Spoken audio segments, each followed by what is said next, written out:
Tell me about it. He spent the night chasing me around with what looked like an axe, but was probably just a spare ski or something. And at the end of it, he asked if he could see me again, but instead of kissing me, he leaned in and whispered that I had the calves of a malnourished mountain goat. Everything leads to love.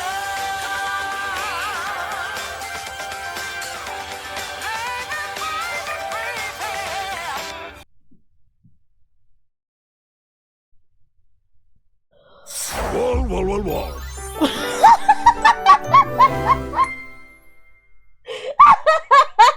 Sassy Trap Games.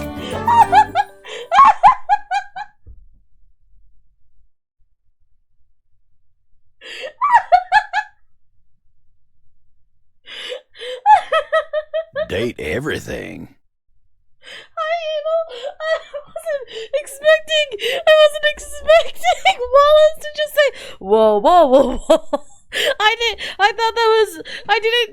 didn't know that was also voiced by different people. I was wondering why it sounded different each time, and then it confirmed it when Wallace just said, whoa.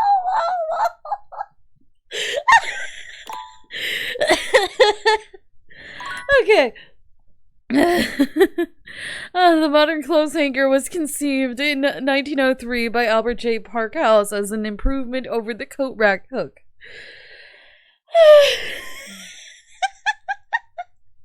Whoa. Alright. So we're not gonna go crazy and get sidetracked with some weird mission that isn't gonna do anything. Like last time. Ugh. We're just gonna focus on what we were doing. Where did Rebel go, by the way? Did she just appear randomly around the time I first talked to her, or what's up with Rebel? Why is this? Oh, why am I staring at a wall? Okay, what just happened? Rebel just appears when she wants to appear. She doesn't just talk to you. So let's go talk to this Amir.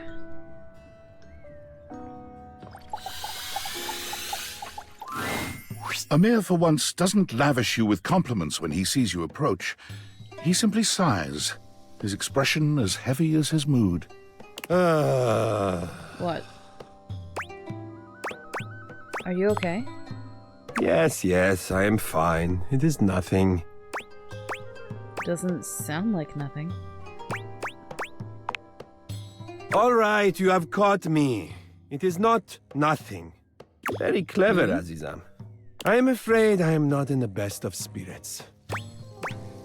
Seems like you're baiting me. I'm all ears. What can I do to cheer? I'm all ears. I do not know. It is just... things have been so slow around the house today. Everyone is off being too busy with their little jobs and their little hobbies, completely abandoning me. It is very selfish. I'm confused. So you're just bored? No, I am not just bored. I am desperately bored. It is sad reflecting on my own. I'm lonely. Yeah, when you start reflecting, you see how much of a shallow man you are. What if I kept you company for a bit? Yes, I would like that very much. Great. What should we do? Well... No, he's nice when he's not being only skin deep. So I hate people that only see things for what they seem like, not actually. Other than gazing at each other? No, thank you. A mirror is my least favorite object in the house. Oh! Not Amir himself, but a mirror in general. Oh, let us read from my favorite Lewis Barrel novel, You the Looking Glass. What? Do you mean Lewis Carroll Through the Looking Glass? It deals with the young Alice's adventures as she stares directly at a mirror for hundreds of chapters.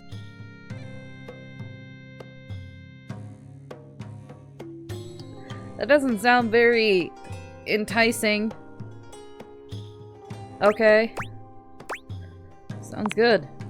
Well then, let us settle in for some companionable reading. Companionable? Thank you for cheering me up, Aziza.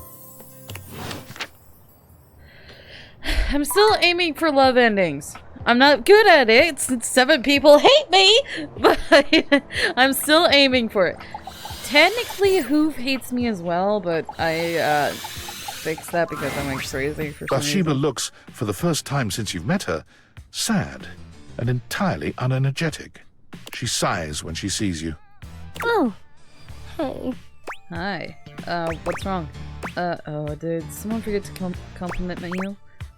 What's wrong? Everything. Talking to Amir was like so great. I was like, wow, I could use this experience again. So I went around the house, you know, using all the lessons I learned from you. You didn't learn anything from me. Can you repeat those for me? What exactly do you think those lessons were? 1. Tell others they're being annoying. No. 2. Whenever you have something shady to say it. No. 3. Make sure your future friend compliments you constantly. You're telling me that didn't make you any friends. That is not what I taught you. Yes, it is. I was paying attention. No, you were need to not. take responsibility for what you've done. Your little friendship lessons made me enemies. I thought I was going to get compliments, and I got insults and rejection. Maybe you need to try a different approach. Like what? Humility? Yes, No one would ever ask a princess to be humble. I would. It's not in me. I It should be. don't get it. Everyone around here is so easy to talk to, and they know just who I am. Because they already know you. You already know them. And most of the people in here are very... I don't know the right word to say. Well, most everyone is. I wasn't expecting the rest of the house to be so mean. Well, maybe if you weren't mean. I wish I could tell you life isn't like that, but it is.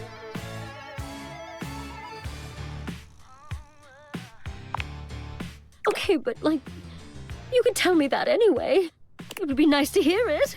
Look, unless you've got some good tea for me, or you're gonna tell me how pretty I am, I just want to be alone.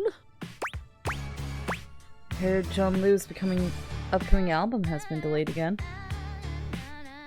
I'm not doing that. Oh my god, just go then. I was gonna get a hate ending for a second. Okay, I believe it's Tyrell next? Oh wait, Barry. Yes, Barry and then Tyrell. And then Rebel if they ever decide to show up. Barry's usual sunny smile is nowhere to be found today. He looks surprisingly frustrated with something. Is something wrong? Hello, sweetie. I'm afraid you've caught me at one of my rare inopportune times. Ready and able as I am to be available at the drop of a hat. Why do they drop hats? Never questioned that one. You know how sometimes you just accept a sentiment at face value and then suddenly one day you realize you have no idea what it means and you just said it because people have always said it? Yes? I'm gonna have to look that one up. Focus, Barry. Right, quite right you are, hon. Actually, that's the sticky issue keeping me all too occupied. Huh? You know how we were talking about my useless brain having more holes in it than a natural sponge? That's not quite useless. You just like storing knowledge that you yourself find interesting. And you tend to forget anything else. I do that. I do. Though in my experience, putting yourself down with derogatory sentiments like that is the opposite of helpful. I'm not quite sure it was put that with so many references to sponges and holes, but I remember. Let's do this one. Don't be self-critical to the point of self-flagellation. It's a unique approach, but I can give it a go. Now, I've been taking the advice to start writing things down so I don't forget them. Look, the first thing I wrote about was you advising me to start writing things down. Is it working? I mean, I guess it is. I even remembered to use yellow eyeshadow to highlight the important things. Poise 25. Yeah, she just... At least, I think it was yellow? Wait, no. It was orange. Oh, for the first thing I attempt to try and organize my thoughts, and I make a bigger mess than my first 15 attempts at contouring. You're right. Yes, you said orange before, but it's yellow now, and that's okay. That's okay? When you have a thought like that, it might help if you try and stop yourself to ask, does this serve me? I'm not sure I follow. Does it serve you to beat yourself up over using a different color than you planned? You can always change the color. I mean, just add a little red to it. I did remember to do that at least, yeah. You didn't do anything wrong. You did it differently, but you still did the thing. Yeah, I did the thing! And that's the important part. As long as you actually do it, it doesn't matter if you mess up with just how you organize it, as long as it makes sense to you. Well, that brings me to the actual problem with the whole writing to remember thing. Do you write down write to remember this and write to remember that? I forgot to write it. And what's that? What's what? What do you do when you forget to write stuff down so you don't forget it later? Oh yeah, I see. That's an issue. Right? I've managed to jot down some important things, but I keep forgetting to do it. Then I forget the thing I forgot to write down, but I don't forget that I've forgotten it.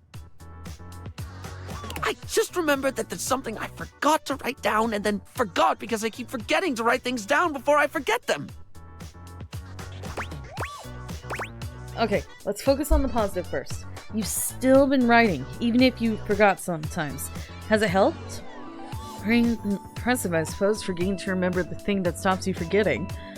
Wow, I really don't know what to say at this point. It just sounds a bit hopeless. First one. We're going first one. When I remember, it really has. Whether it's just a to-do list or things you've said to me that I don't want to forget, it feels like getting some sense of control, if that makes sense. That's good. I think that's the kind of positive thing you really need to focus on. That's good. It is? It seems silly. No, it's fine. It works.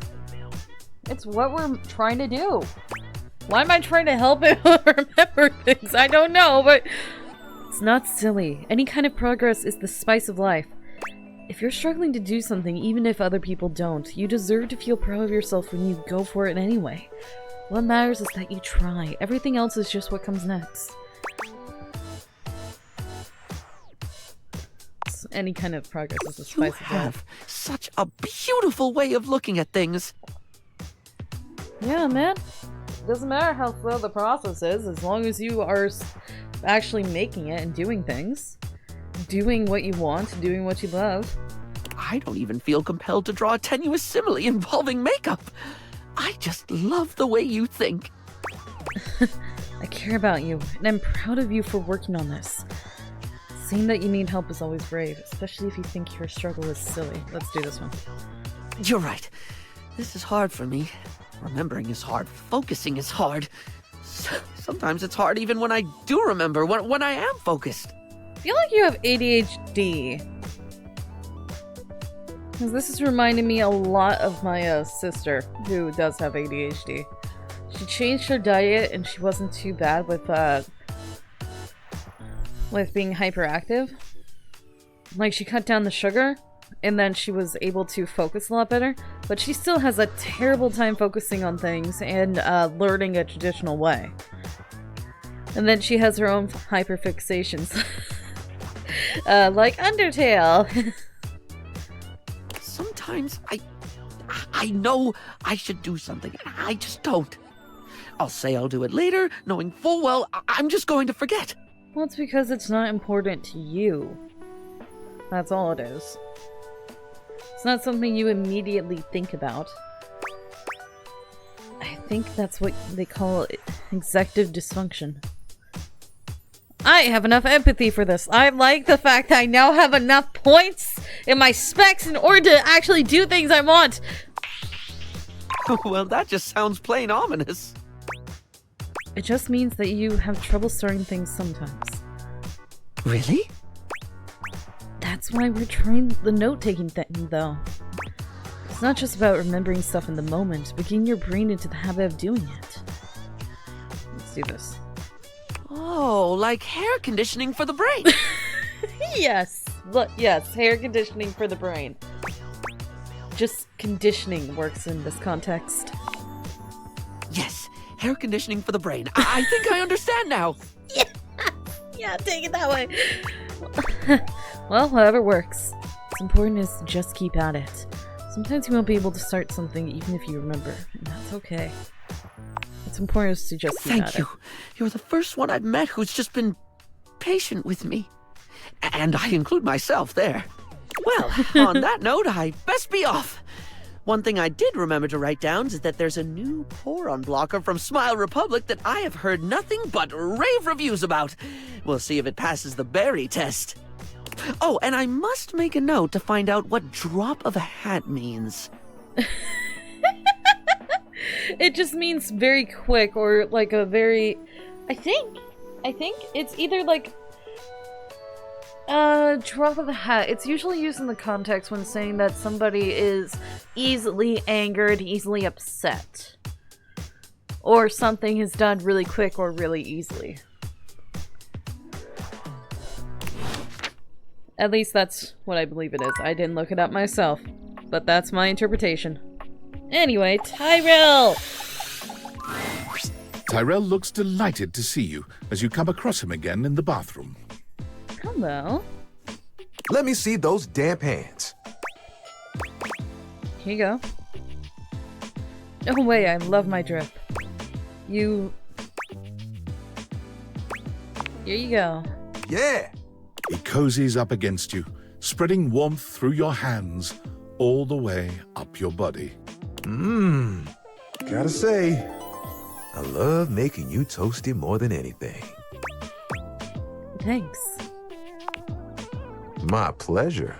Okay, so last time you came by here, I might have been a little, jealous of the attentions you've been giving others. But that's water under the fridge now. I'm glad to hear it. What's dating everything all about if not causing jealousy? Sure, under the fridge? Do you do that? I'm glad to hear it. Glad to hear you're glad to hear it. And look, since you came by, you get to see my newest... I never know what to call it. Creation, formation... Fabrication, design, fabrication? No, it still sounds too stiff. Oh, how about this? Let me introduce you to the newest iteration of my buddy, Towel Turtle. Towel Tyrell turtle? holds his towel buddy out to you. A sweet, absorbent little turtle. Let me tell you, it took us a couple tries to get the shell just right, but it was worth it. Is this what you want me... Is this what you do with your time? You're really good at this. Maybe this should be your career. What? Making towel animals? Yeah. This really is just a thing for me. A way for me to express myself. All Plus, good. me and my buddy have a special bond. Why do you keep them around? What's so special? Why do you keep them around? They've seen me through a lot. Remember when you got me from that thrift store? I did? I was wrapped with my towel buddy. I remember you saying it was as good as new. Well, let me tell you, I've seen some massive spills in my day. Things you wouldn't believe. Did you know what pasta sauce can do to grout?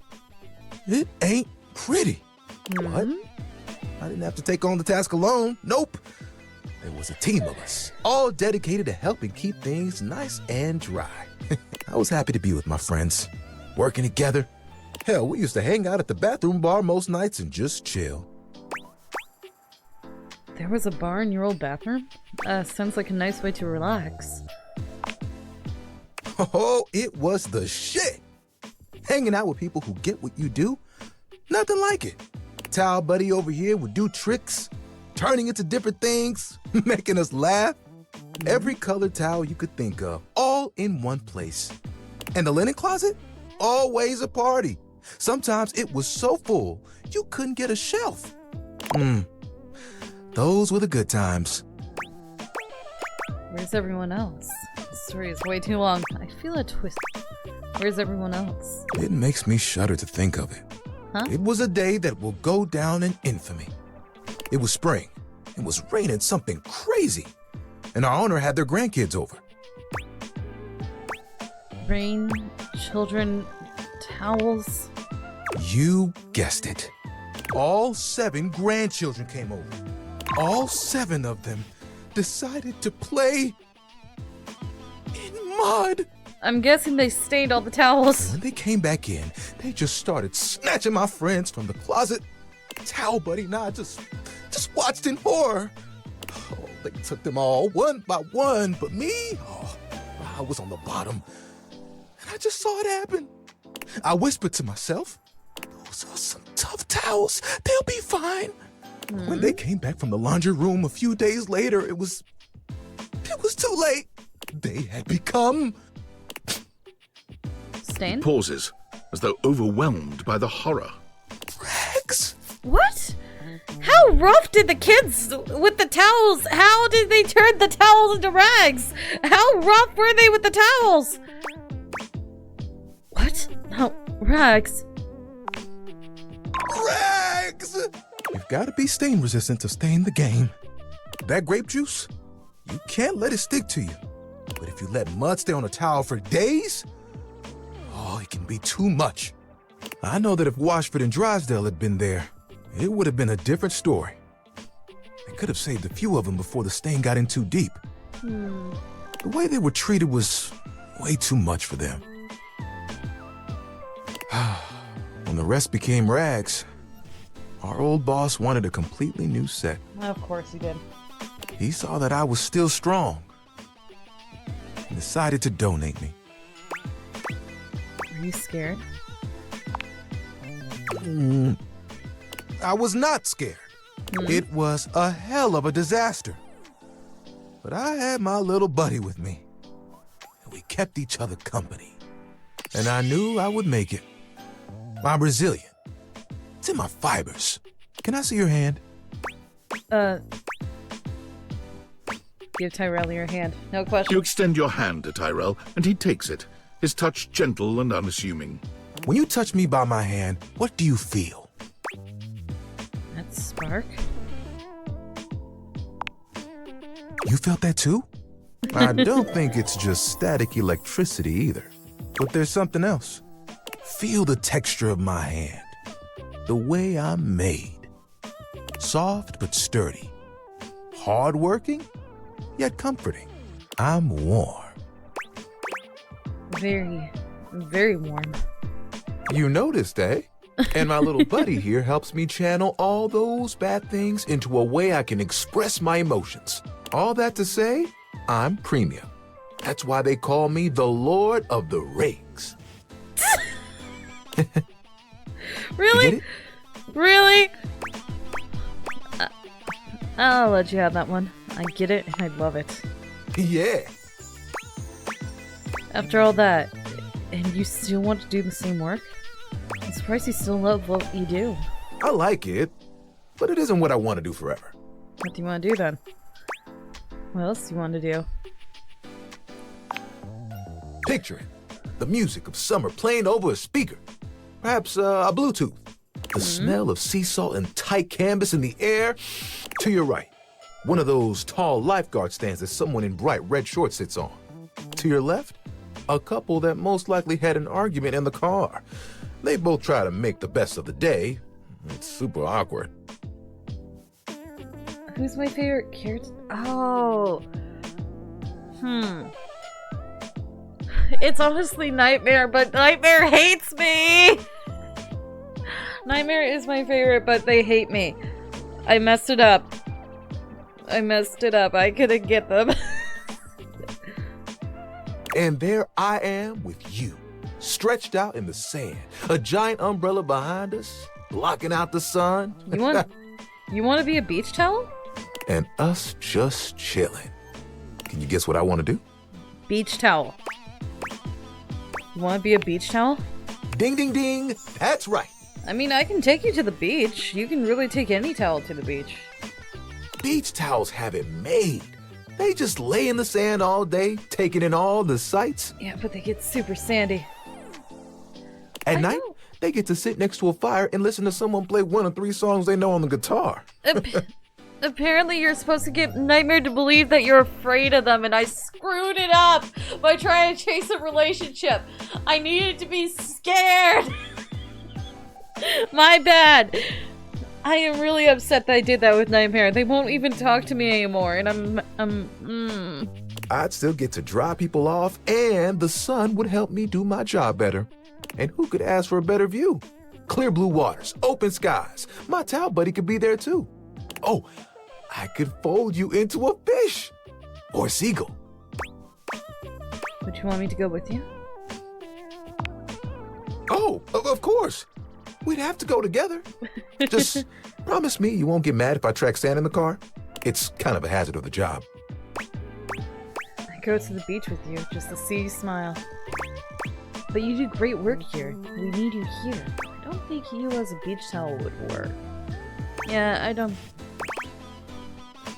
Just to see you smile. You would? You would leave the house for me? I have been trapped in this house for 50 days. Yes, I would leave this house. I think it's been over 50 days. I think you would make an awesome beach towel. I'd love to see it. I think I'd be good at it too. You know, that's the first time I've told anyone my dream.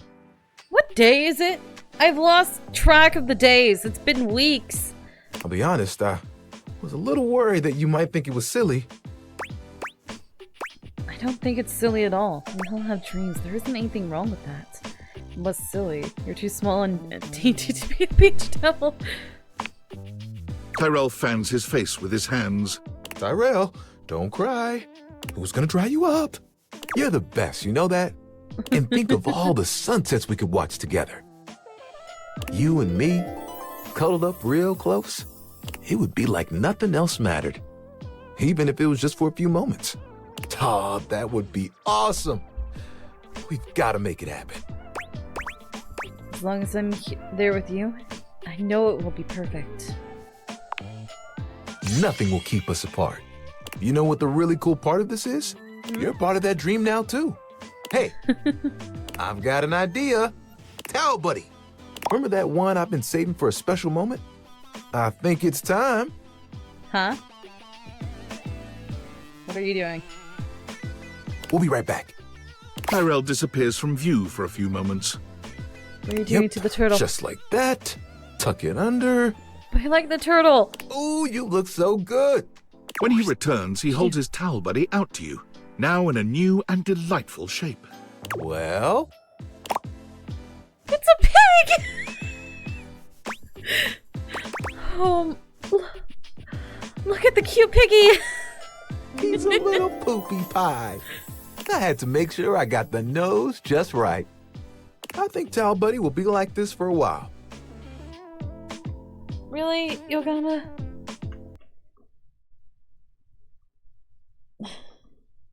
And, you know... Very hydrated. You can wrap me around you anytime you want. I'm cozy regardless of the circumstances. You get me?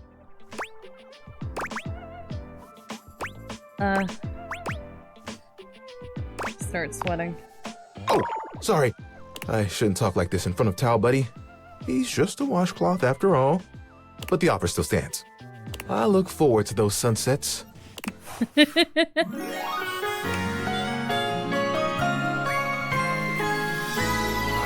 this is love. Okay. I don't know what increased, but something did. Once again, what? it Rebel! seems as if Rebel has walked in on your previous conversation. How they are able to do so is unclear. You again? Hi. That's right, me. You're butting in on my conversations, Duckling. And you're in my wet dreams. Well, I'm here. Choose an option, butt blaster. Let's talk shit. I think that's what we gotta do. Well, that I can do. Me and Bathsheba have been talking a lot of shit lately. Guess you could say I'm in practice. You know, someone has to be willing to tell the truth around here, even if it's not exactly polished. So, let's see. Whose bullshit have I noticed lately? Know what I'm not a fan of? Who are always acting like everything's so great. Like, doesn't that fake positive act make you sick?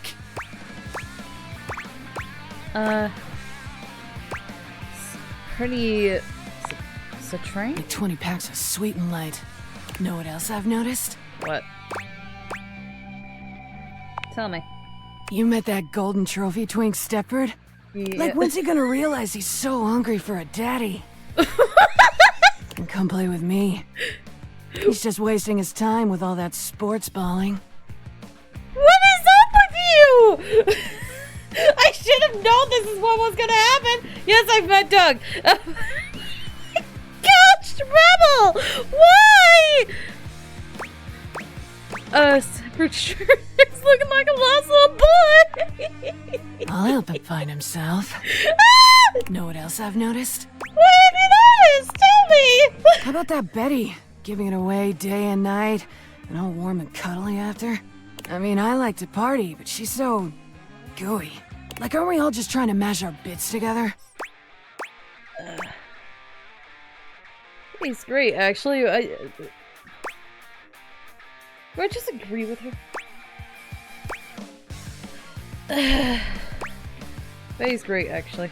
Yuck. I mean, of course she is. Know what else I've noticed? Tell me. Ever noticed how Amir can't seem to stop blowing smoke up your ass? Yeah, I've noticed. I mean, I'm all for blowing actual smoke up someone's ass. What? But he's all fake compliments and... bullshit. I'm glad I wasn't born a mirror. Mirror's all show. Right? Not even a good one. Know what else I've noticed? Tell me. Why's that Four Eyes Maggie always snooping around? Sniffing into other people's business? Bet there's something fishy she's hiding away, bitch. Bet you're right. Count on me to point out hypocrisy. Know what else I've noticed? Tell me. Are we just gonna keep going through every character? I'm bored. Rebel out. Alright, bye. Are you back? No? You're just gonna randomly appear. Gotcha.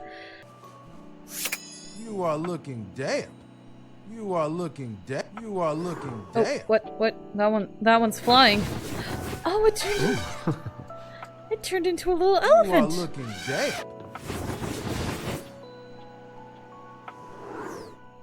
How many... You are looking damp. How many? Okay, I'm now distracted. Give me 2 secs. I will be back to our regularly scheduled program after I investigate. Just need You are looking damp. See, that one turns into a swan! This is actually cool. Why is that constantly glitched? Go away. I love you. For real. And then it's gonna turn tiny? Yep. Microscopic watering can is back. Yay. Ooh. You are looking damp. Yeah, because that You one are doesn't looking change, neither damp. does that one. Anyway. Sorry. Hello, hello. Hi. How nice to see you again. I do hope that wound is healing up nicely. Right, I had a splinter, didn't I? You've interrupted me in media res, so to speak. I just got in a brand new shipment of bandages, so I'm taking a steady break to organize everything. Wound is going, great, thanks. Thrilled to hear it. Remember to keep it clean and dry and change the dressing once every 24 hours. Or is it 36 hours? I think it's 24. Oh, heck, for some reason I always forget that. Let me just check in my textbook and I'll give you the correct information. This beautiful and weighted thing is my textbook.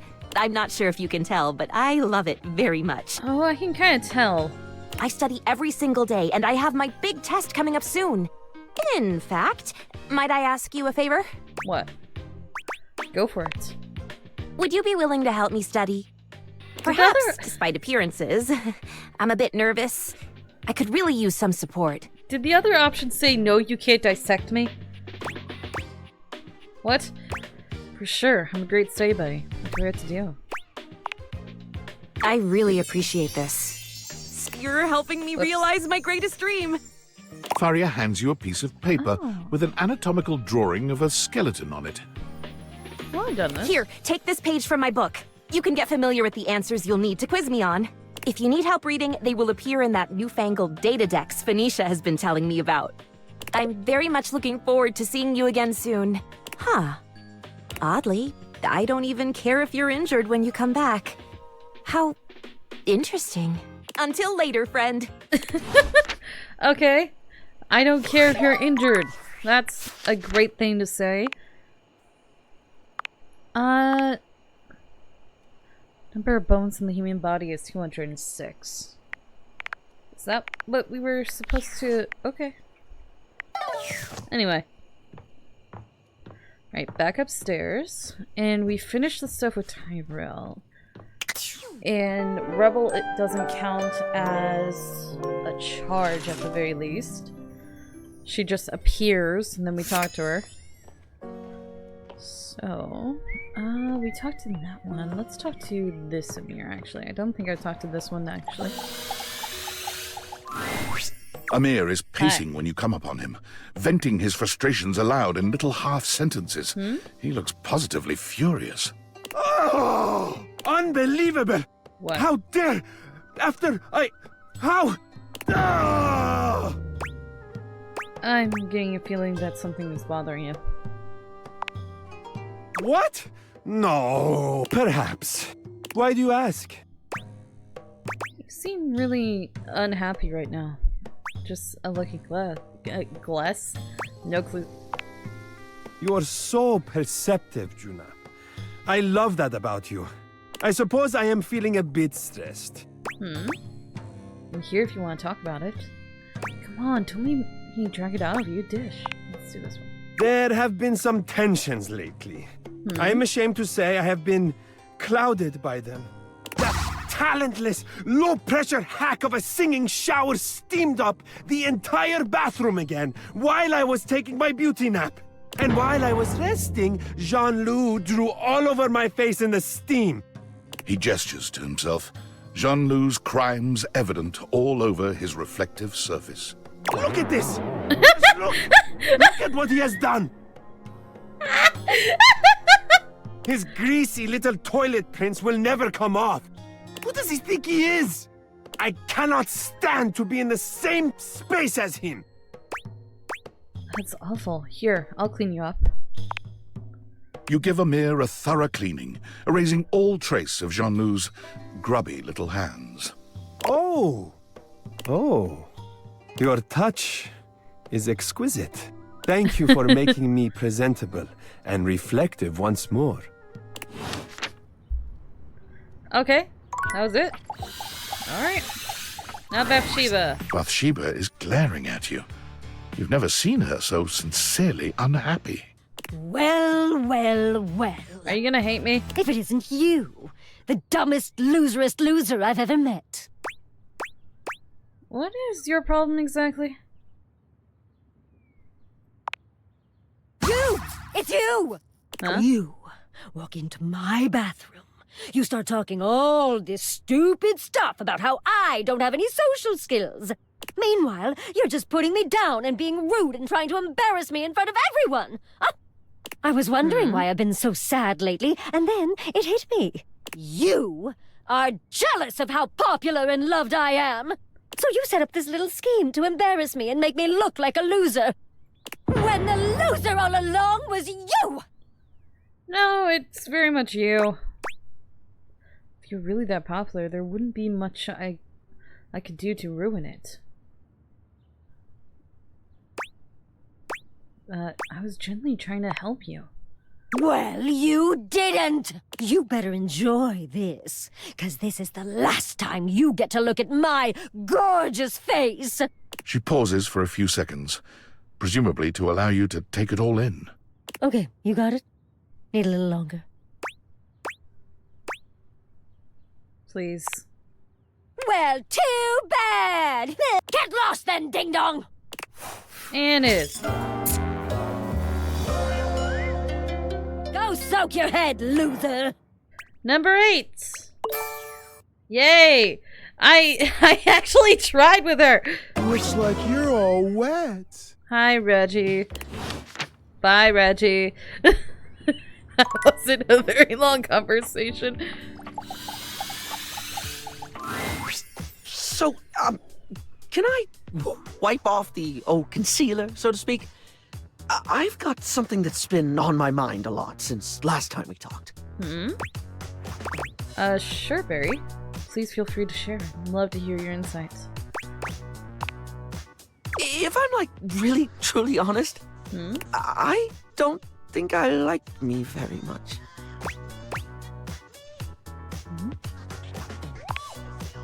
I feel like I've always been, I don't know, too much. I can practically hear eyes glaze over when I talk sometimes. I know when I'm talking too much.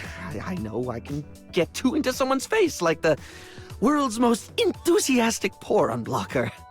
It doesn't stop me. I can feel myself dumping information when nobody asked me to, banging on and on about something that interests me, even if I sense I'm boring the life out of whatever poor soul had to hear it. If it helps, I've not found you boring. Well, hon, that's honestly really nice to hear.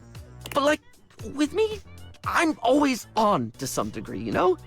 I feel like I've always got to be engaging, always got to be interesting. I've always got to have something to say, because if I don't, I'm just me, and I'm boring. It's funny, really. I talk and talk and talk until people are sick of me, because I'm afraid they'll be sick of me if I don't. I hear you. I put a face on as well, and people can tell when I'm trying too hard.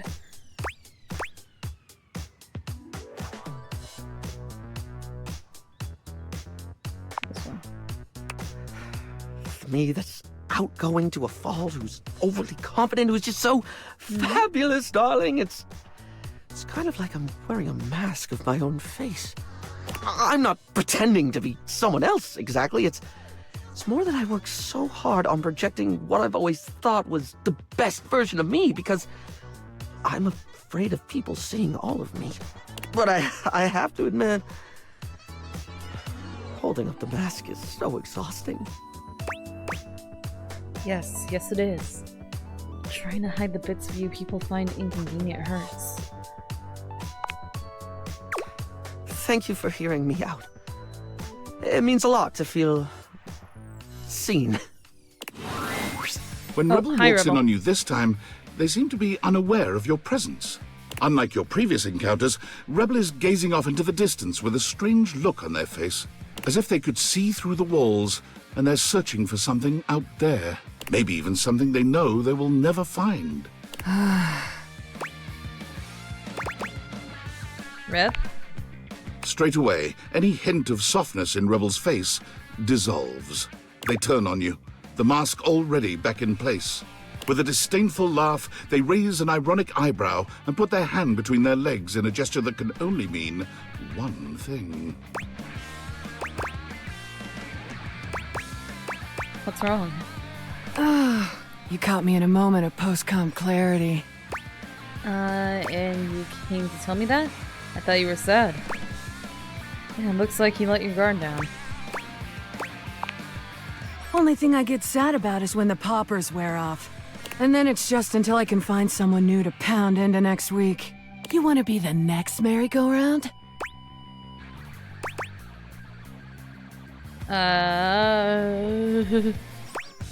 I'm good for now, thanks. So, what brings you to my domain on this fine, hormonally unstable day? I'm worried about you. What's there to be worried about? I've gotten laid twice since breakfast. I'm doing great. Anything else? I think we need to talk seriously. Seriously? I think you need to go away. We're not doing this again. What's going on with you? Why, you gotta keep doing that. I'm living my best life. What's going on with you? Stop all the posturing. Just talk to me. No one appreciates that kind of talk back, alright? I don't know what you're talking about. Aside from playing my therapist, what should we discuss? How about your woefully inadequate sex life? Can we talk about why you're acting like this? My sex life is none of your business. Hey, you gotta stop doing that! Acting like what? Myself? You're relentless, you know that? You really want me to be somebody I'm not, don't you? Sorry if I'm too much for you, but I'm not changing. Why do you keep letting me come around here anyway? You must like me or something. I do, as a matter of fact. Like me? Like me? Yeah, like that. Aw, how sweet. Well, if you play your cards right, maybe I'll take you for a spin around Pleasure Town. Let you taste the rainbow. See what happens. No, like, I want to date you.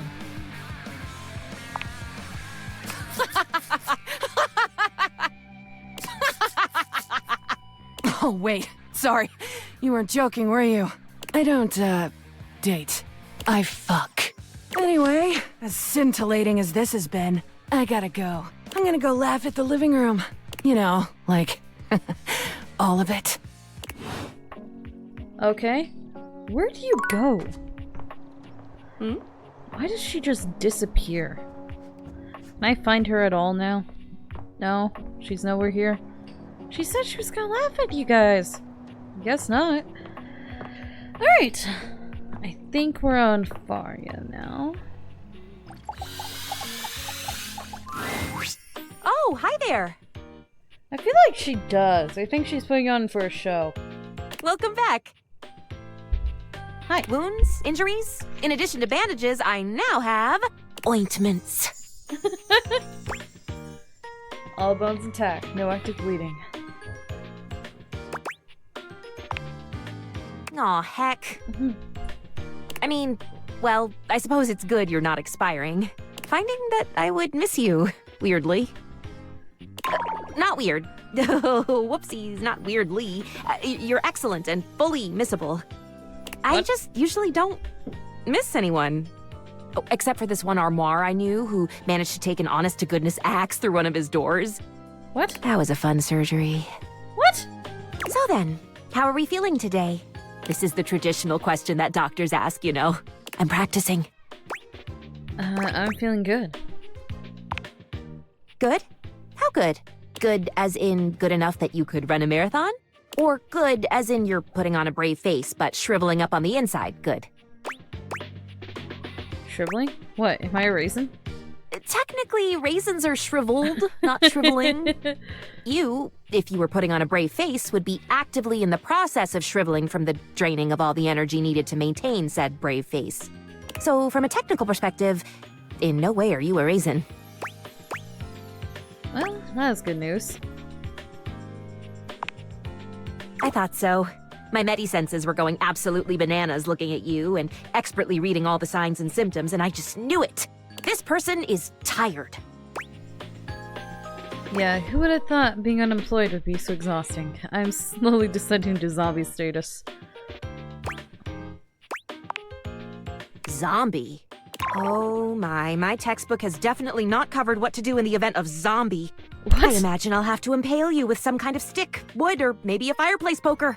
This is all hypothetical, of course, because you're not a zombie. Yeah, wishing I was a zombie right now, aren't you? No. No, of course not. If you were a zombie, you'd be dead, so there wouldn't really be any need for me, as my primary function is the treatment and management of the living. My desire to see a zombie would be more a personal rather than a professional curiosity. Yeah, and you can still have that. And I don't have time for personal curiosities right now. Too much studying to do. So we will get you some rest and some good nutrition, and presto. You will be A-okay, I have no doubt. And it will be in some small part because of the excellent medical care you have received with medical professionals soon to be Dr. Faria. Faria, that's how you say her On name. that note, I've got my page ready for you. Faria hands you another page from her textbook. Thanks for your help. So I'm supposed to look all... I'm guessing at the end, when we do the love status thing, she asks me... Either she quizzes me or I quiz her. Something happens. Immobilize the joints above and below a fracture. And 206 bones in the body. Okay. Need to go talk to and romance Dasha. Work or play? It's Dasha. Hello! What can I do for you, my friend? Hi. Hey, Dasha. Abel seemed a little down. Are you sure? It takes a lot to upset him. He is always so kind and easygoing. He was sighing a lot, and he told me to come talk. And he told me to come talk to you. Poor Abel. He is always thinking of others and never himself. I have told him many times he should consider taking a suitor again. Perhaps that could be you. Actually, it is. Does he get a lot of suitors? Less and less over the years now, but yes, Abel has always been popular, even if he tries to keep others away. What's up with that? Some objects have hurt him in the past. Oh. But I don't think that is all. He has always preferred to be alone. Well, I was able to break him out of his... I have a love ending with him?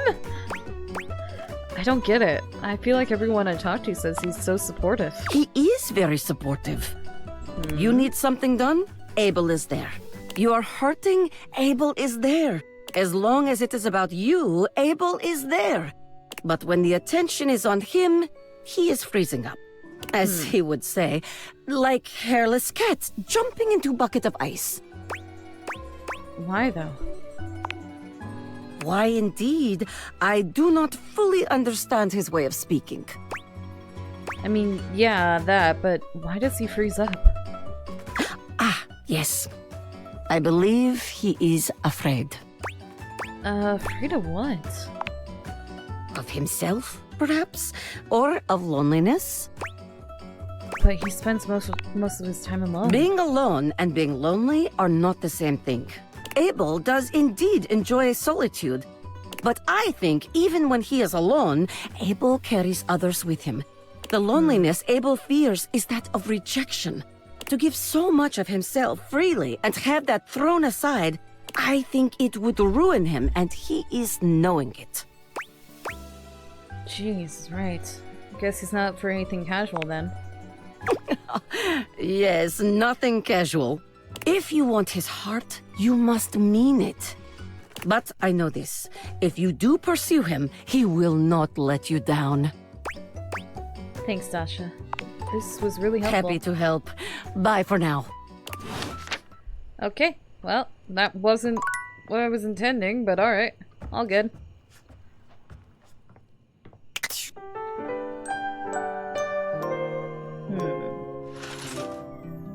Alright.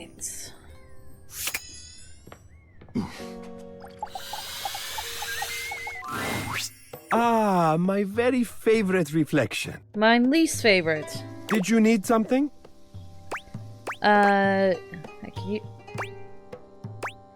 could use a pep talk with some cheering up wouldn't hurt. Let's do this. Ah, and of course you thought to come to me, your closest and most treasured friend. I am touched. You have also made the correct decision. There is not another being in the house who can pep you like me. What? Sure, I knew it. I felt your skill instinctively. Tell me, what is troubling you, I'm just not feeling myself, you know? Do you think I'm boring? Boring? Would you call the sun boring for rising? Or a rose for blooming? I feel like the right answer is no. Nope, those things are both beautiful. That they are. Beautiful and steadfast and consistent and necessary for life. The rose, not so So no, much. you would not call the sun or a rose boring. To do so would be untrue. Their beauty lies in existing, and you would not judge a thing harshly for being what or who it truly is. Wow, that was actually really helpful. Of course it was. And these are the things that I am here for. Now take your fully restored and repepped self out and seize the day. Or whatever you kids say. Personally, I do not understand seizing the day. It sounds like maybe the day has committed a crime. It must be seized. I don't know. I trust you know what that phrase is supposed to inspire. Okay. So we tried with her, but it's over. We can't try again with Bathsheba. So look, Barry. Barry greets you with 2 air kisses to either side of your cheek. He's clearly in fine spirits today. Hello, darling. I could not be happier to see you, you devastatingly brilliant sweetie who I remember enjoys Teasy Weezy's Tweezer brand tweezers. Not bad, eh? Someone's been improving. I have been feeling more relaxed with you around. I feel with you I don't need to mask my problems so much anymore. It's okay that I've got a brain like an explosion in a lip gloss factory. It's important to know that you're not broken. It's still not easy to remember. It is easier, though. It's the difference between wiping the lippy toward the mouth instead of away, you know? Yeah, I think I get it.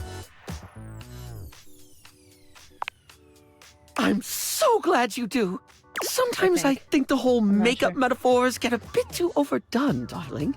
It's a bit like when you don't remove last night's makeup and try to fix it up the next day, and you let that ride another day, and eventually you've painted over yourself so much it's all gone flaky and weird. What were we talking about?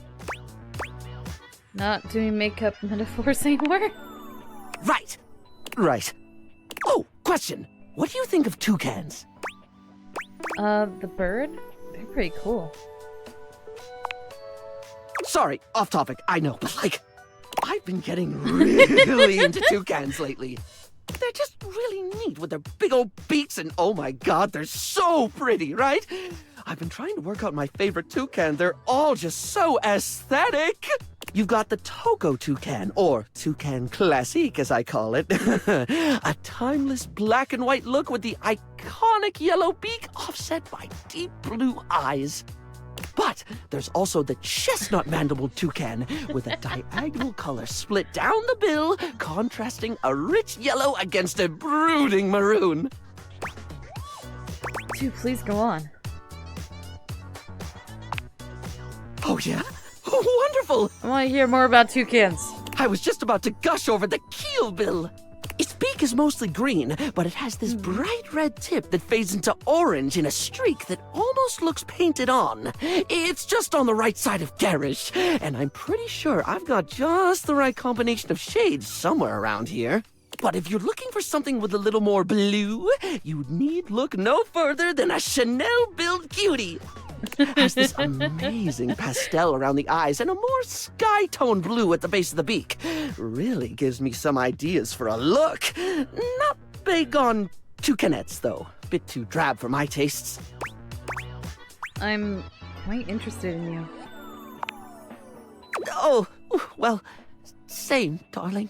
You're definitely someone I could hyperfixate on. Oh, wait, no, that sounded creepy, like a stalkery thing. It was a callback to, like, how, what we were talking about and the stuff, and, you know what? I'll just make a note not to say that in future. All sorts of things, I suppose. I hope we can get interested in all sorts of things together, then. I'm sure we'll have a simply fabulous time, darling.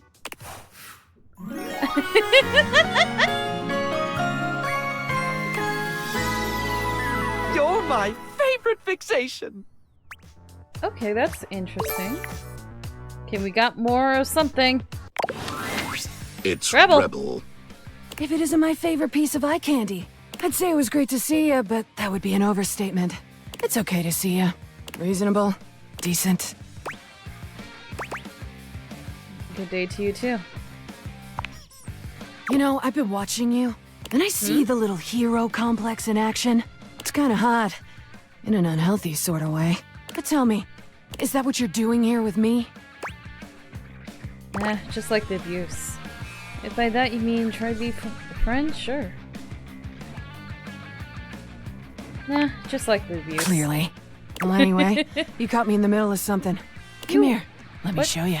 Rebel unzips their fly and drops their trousers, lowering themselves into the bathtub. Again, with showing me your butt. Are you taking a bath? Try again. I'm peeing in your tub. Oh. Relax, it's just duck water. It's good for your skin. And anyway, you didn't really expect me to use Jean-Loup like that, did you? Just to be clear, I have used Jean-Loup like that in the past. Once again, it's become clear you're wasting. What you just did is. Once again, it becomes clear that you're a waste of my time. What you just did is extremely upsetting. And? Just telling you, it's hurtful. Hey, you gotta stop doing that! What'd I do? Maybe that's what I was going for. Anyway, unless you got something further to say, I'm gonna go back to my regularly scheduled programming. That is, I'll get a date with a certain unnamed sports team. All of them. See you never, I hope. Bring some towels. I think it's best if we don't. Bring some towels. Rebel turns away, leaving you the image of their spiky collar and leather-clad backside. Okay, is there now actually... Oh, she's here now! Nope, I technically talked to them. Alright, that's great.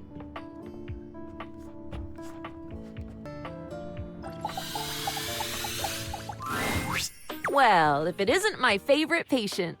Hi. And no, I don't say that to everyone. It is the absolute eel's ankles that you're here. I have a confession to make. What? Uh-oh.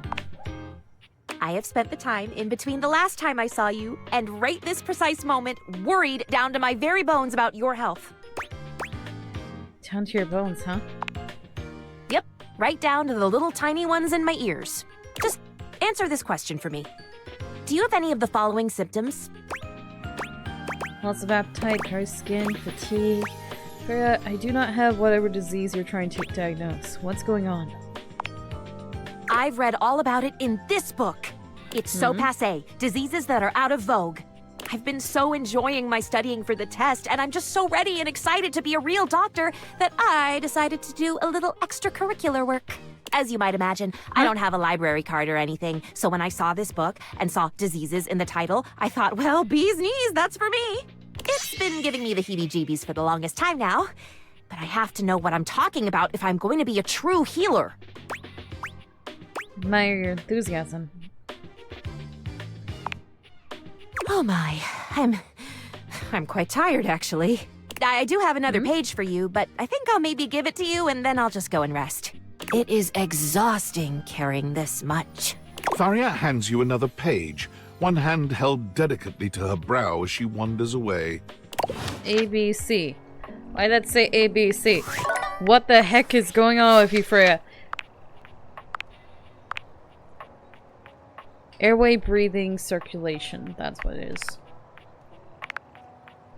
Okay. Well, Dasha and Penelope now. Dasha!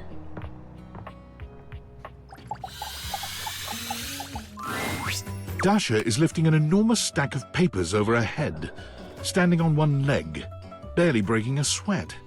She drops them as soon as she sees you. Ow! Okay, bye, Penelope. Hey, Dasha, how's it going? It is going excellent now that you have arrived. After all, today we have practice date. The thought of going on a date with you makes me happy. Even if it is fake date? That is nice to hear. I have not heard these kinds of gentle words in some time. Blin, you are making me blush, which means it is time for subject change. All right, here we are on our first date. Where have you chosen to take me? The bowling alley, a strip club, a restaurant. Ah, a restaurant. Yes, yes. A classic for a good reason. We will gaze into each other's eyes across table and feel the sparks. Come then, let us go to a restaurant in our imaginations. Here we are. Shall we share appetizer, dear date? Did you draw this? I think that's your signature there. I think that says Dasha. Did you draw a restaurant?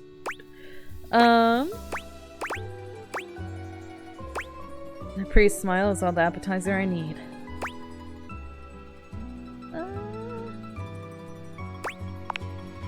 Huh? Pretty smile? Me? Perhaps you are meaning someone else? You see anyone else here?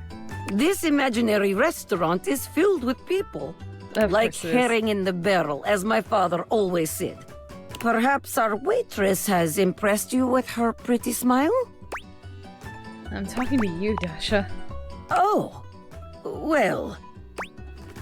Are you blushing? Well, that is one way to impress your date. But sharing appetizer is also excellent way to get close. Whew. Let us move on. Our food has arrived, and I am eating my steak with great enthusiasm. What do you do next? I take your baked potato while you're distracted. I ask if you'd like to try some of my pasta. Ah, that is the way. There is no greater joy than gazing lovingly into your date's eyes and taking bite of food from their plate. Romance, spark, sensual generosity, top marks. And now, our final question.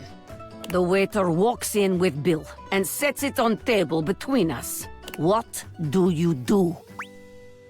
I already paid the bill while you were in the bathroom. Challenge you to an arm wrestling match for it. Important question. Who pays? The winner. Now that's what I'm talking about. That is the way. A glorious battle for the right to pay the check. Boże moi, it makes my heart race just thinking about it. Now, that is the way to end a date. Such a loving date, and then at the end, alright, who's paying? It's me or you? Who wins pays? Very good. You are becoming quite the charmer. There is always more to learn. Why is there a bunch of There's a bunch of different objects that give me dating advice. What is this? We will continue next time. Can't wait. See you again. Alright, bye Dasha. Anyway. Penelope? The secret of getting ahead is getting started. Marker Twain. Huh? What? That's your quote of the day calendar with gems again. So the date with Chris was awful. A disaster even. Oh right, the treadmill. Yeah, he actually wanted to fight you, didn't he? Tell me about it. He spent the night chasing me around with what looked like an axe, but was probably just a spare ski or something. And at the end of it, he asked if he could see me again, but instead of kissing me, he leaned in and whispered that I had the calves of a malnourished mountain goat, and that he found my scrawniness appealing because of the potential I had, if I would just commit to fitness. So anyway, I'm thinking, maybe masculinity is like, not my thing. And that's okay. I've got a date lined up with a real pretty shelf that's just as hot and strong as Chris. And I'm like 90% sure she won't try to kill me. Hey, that's great.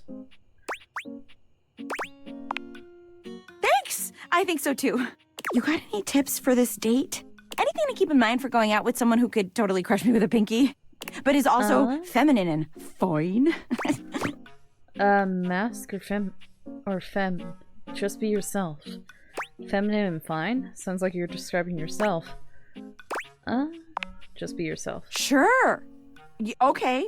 I can do that. I'm gonna remember today's quote, too. If you want to go fast, go alone. If you want to go far, go together. African proverb. Setting aside the whole problematic and most assuredly fake African proverb attribution, words of wisdom, man. That calendar sure knows what's what. Oh my god. I think that's her now. Hey, Hi, Shelly. Shelly, you're cheating on me with my pencil.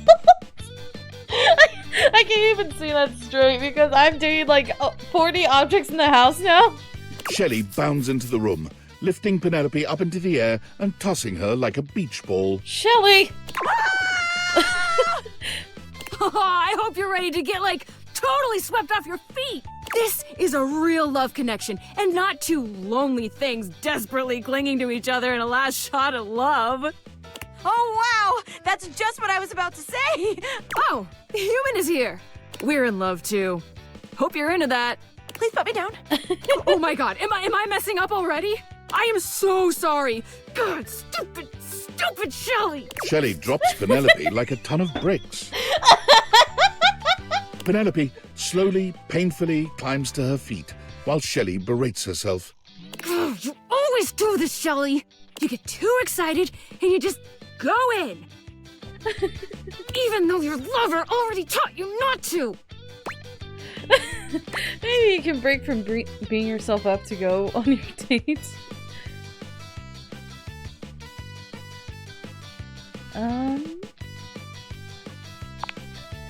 Hey! It's okay. Why don't we just start over again, huh? Shelly turns towards Penelope, wiping away a few tears. Yeah. As you watch the two of them leave arm in arm, you have a sinking feeling. You'll have to come back later and see how it went. Shelly is a bit much. Penelope seems to have a type for strong people, and I am not strong in the slightest. I mean, in a fight, I think I can win, but it is mostly depending on who I'm against, because I don't think I'm all that good. Anyway, let's do Rubble. She's back. Hey, I'm sort of busy. They're not. Doing what? You don't look it. I'm busy trying not to talk to humans I don't really like. You, for example. What did I do? What didn't you do? Somehow, you talked to me all those times and never even chose a goddamn lane. It's real weenie behavior. A mischievous grin crosses Rebel's face. Are you a weenie? Oh god, no. Tell me this isn't what I think it is. It's exactly what you think it is. Here. A weenie for a weenie. Oh. Thank you. Bon appetit. Guess we can be friends anyway. Come back again and I'll perform my greatest trick. I'll be a fraction less rude. Weenie. Well. BFFs. Bitches fuck forever. That's, not what I was going for, but okay. It works. It's fine. So, what do you do now?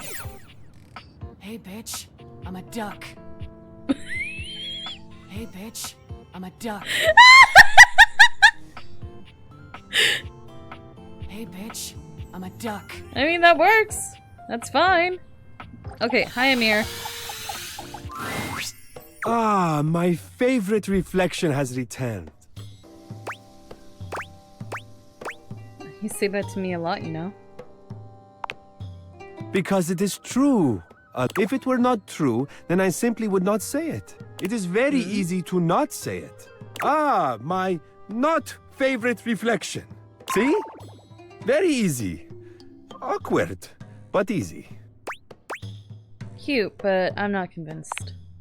Why is it so difficult for you to accept my affections, Sorry, I'm just bad at accepting compliments. Perhaps you are overcomplicating it. Or perhaps you are not used to it. It is very easy to accept nice things, especially with a little bit of practice. Dude, I have only been complimented about 2 things. One, my voice, and the second, my eyes. That's the only thing I've ever been complimented about. Sure, people whisper about my hair, but, actually, I think I have been complimented about my hair. Anyway, I mostly get complimented about my voice.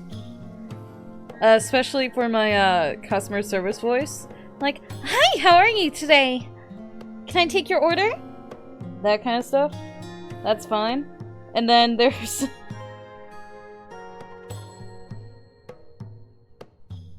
What do you mean you couldn't see that? Why is it still there? Anyway. And then, oh my god. I just remembered the first time someone complimented my eyes. It was so creepy.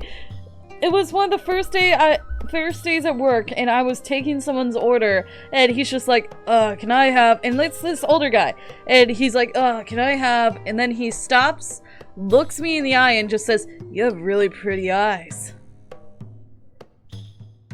Who says that? This man is like 40, and I was in my teens. Who says that? It's so... That terrified the heck out of me. And then it happened a second time when somebody complimented my eyes for no reason. She literally was a coworker, and then she ran through the store just to come up to me and say, hi, you have pretty eyes, and then she left. She left after saying that. The most common compliment I get is about my voice.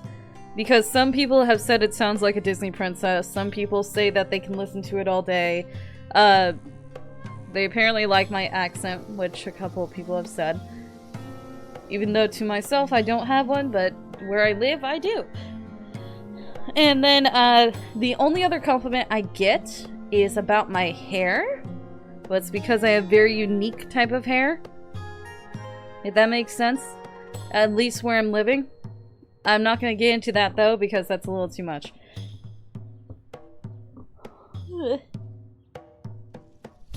Anyway. It makes me nervous when people are too nice. It's hard to practice them. There we go. I don't understand. Why would such a thing make you nervous? Because people are usually only nice when they want something. Ah, this feeling I am having. Yes. Sadness. That is the saddest thing I have ever heard. Yeah. Go ahead. I'm a loser, I know. That's my life in a nutshell. No, you are not sad. What you said is sad because you believe it. You deserve nice things and to be treated with tenderness. I am sorry for whatever happened to make you believe otherwise. I feel so uncomfortable, boss. That's really sweet. Do not worry, Azizam.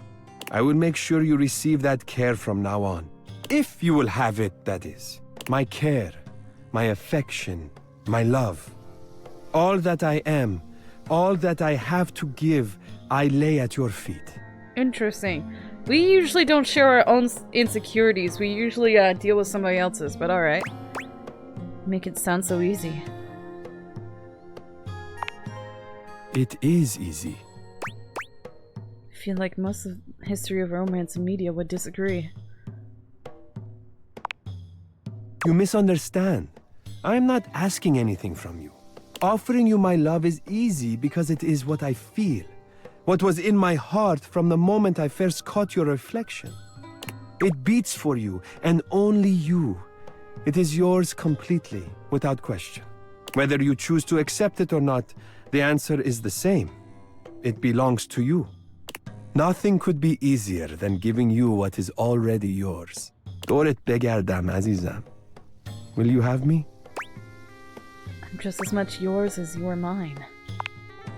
You see? As I said, it is easy when you know what you feel.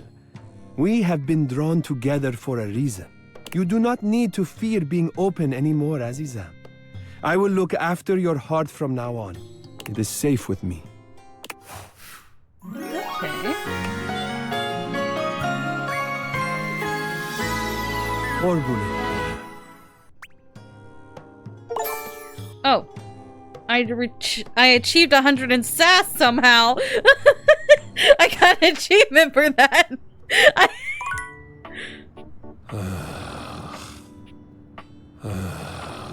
He seems annoyed here. What? Why is he breathing heavy? What's going on with that?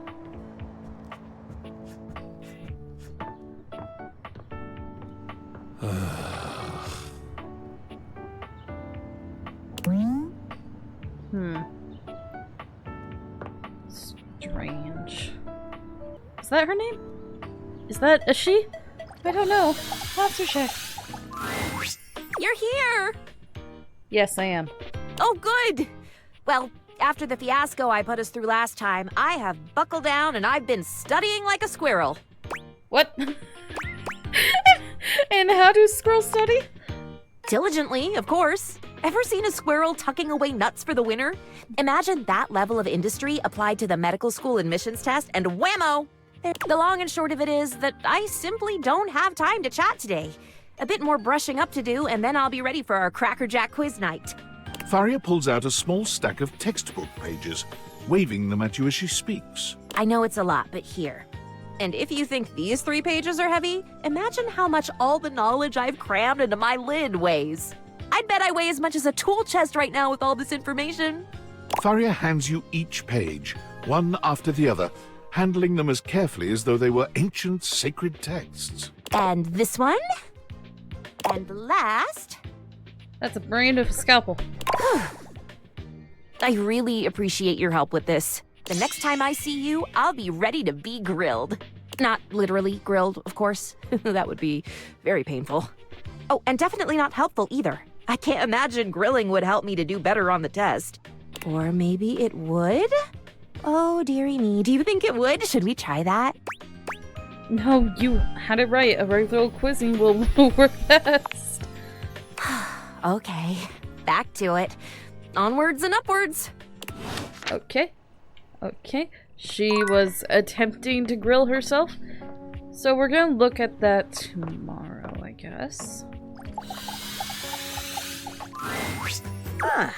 You wish to continue going on practice dates with myself? Yes, practice dates. Yes.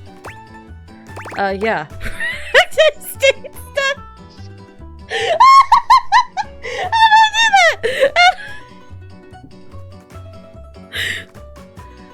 that? Practice dates. Dutch.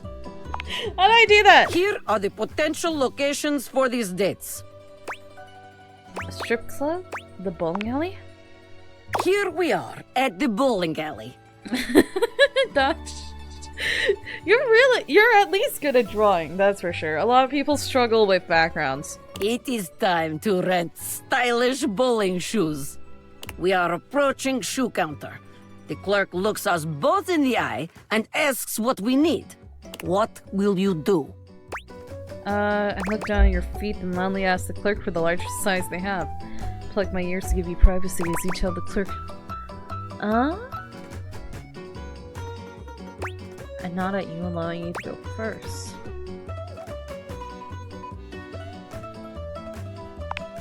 Let's do privacy. Well, that is, excessive, but the courtesy is appreciated. Dasha is not ashamed of her feet. They must be large because I am strong. You may simply smile and nod when your date says their shoe size. It is time to use ancient bowling alley computer to input our names in time-honored bowling custom. What do you put for our names? Our initials? A cute name for each of us. Oh, yes. Adorable. Sweet. Just lovely. This is excellent move to begin date. You will capture my... the date's heart in no time. We are bowling, and you've just hit strike. How do you react? I high-five you. I dip you and plant a toe curling kiss on your lips.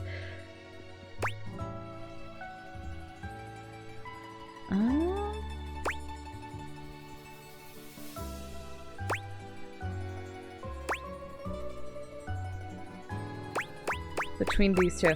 Between these two. Because this one's mean. This one's mean, so it's these two.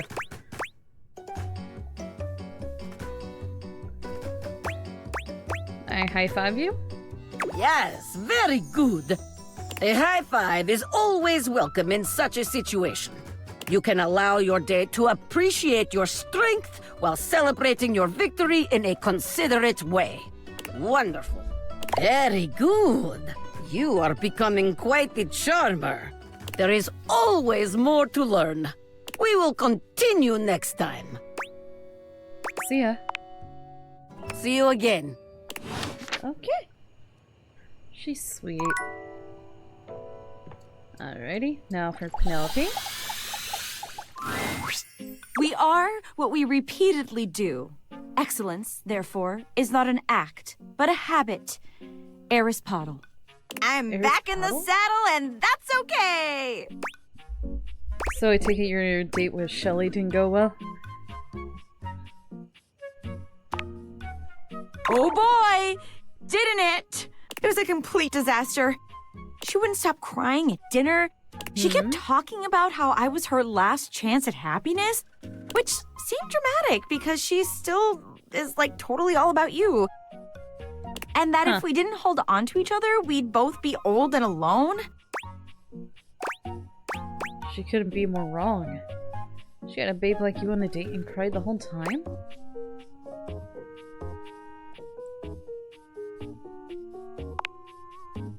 She definitely cried the whole time.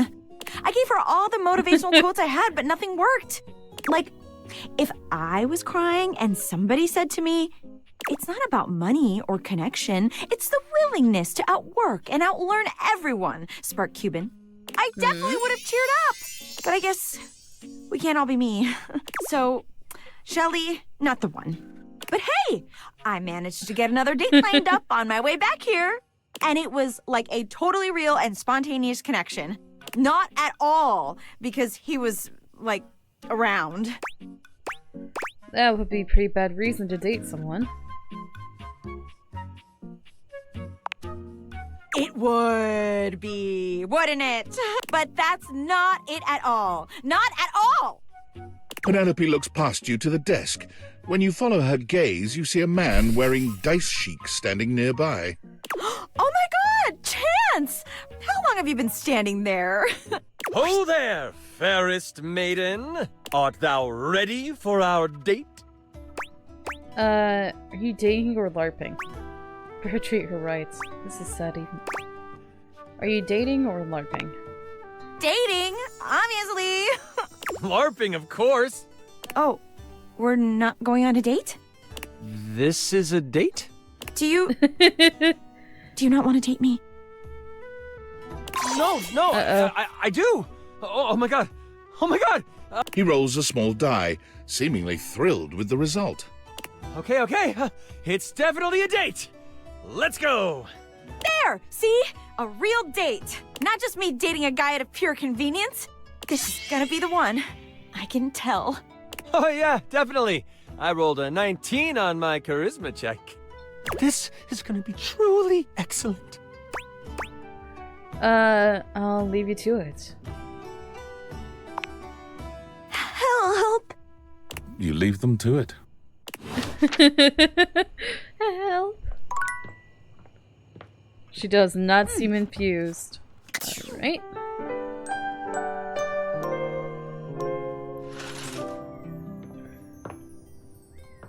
We're, definitely making progress, that's for sure. Oh, right.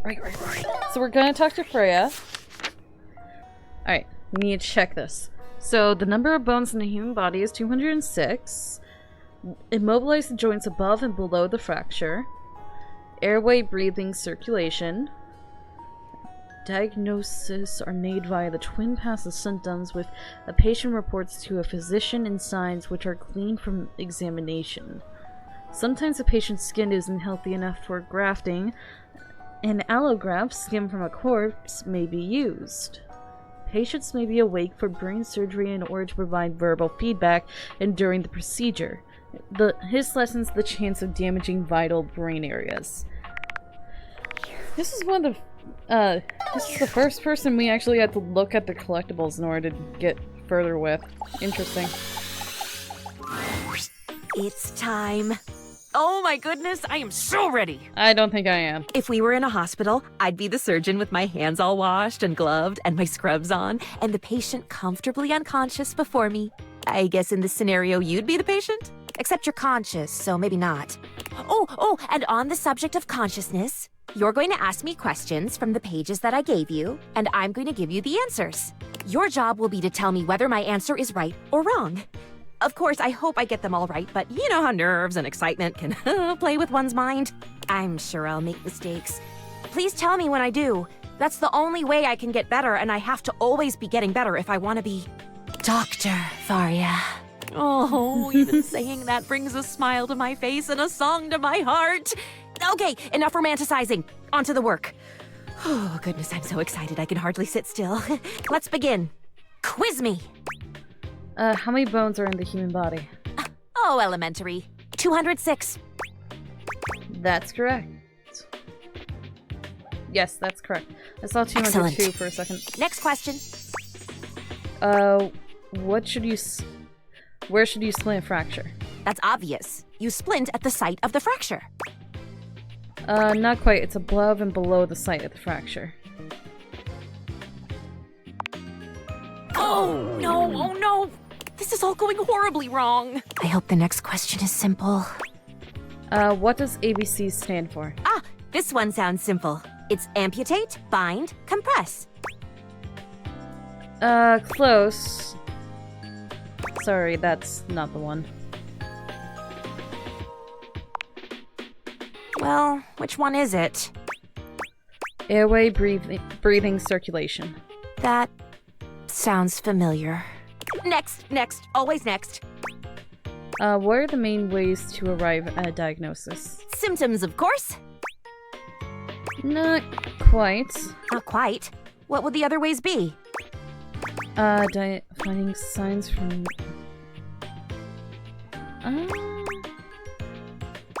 Find signs through physical examination. Signs and symptoms, of course. Almost done here. What do you have left?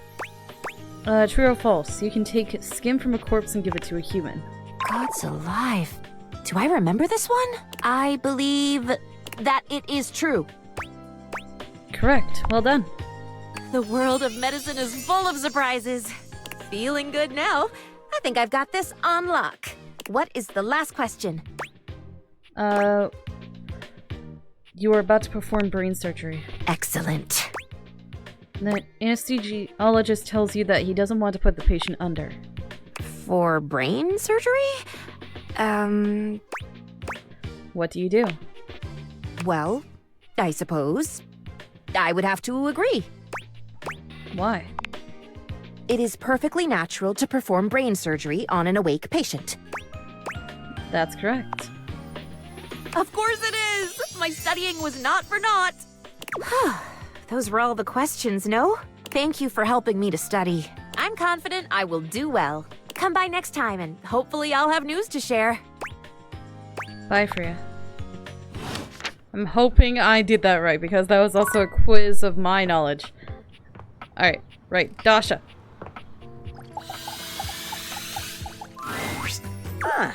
You wish to continue going on practice dates with myself? Yes, more practice dates. Here are the potential locations for these dates. A strip club? Well, here we are at strip club. Why are we at a strip club? Dasha, why'd you draw this? I am surprised you have taken me here, but I am open-minded date. I am ready to have a sexy fun. What do you do first? Order us a round of wings, steal some drinks from ask the dancers what they recommend to start.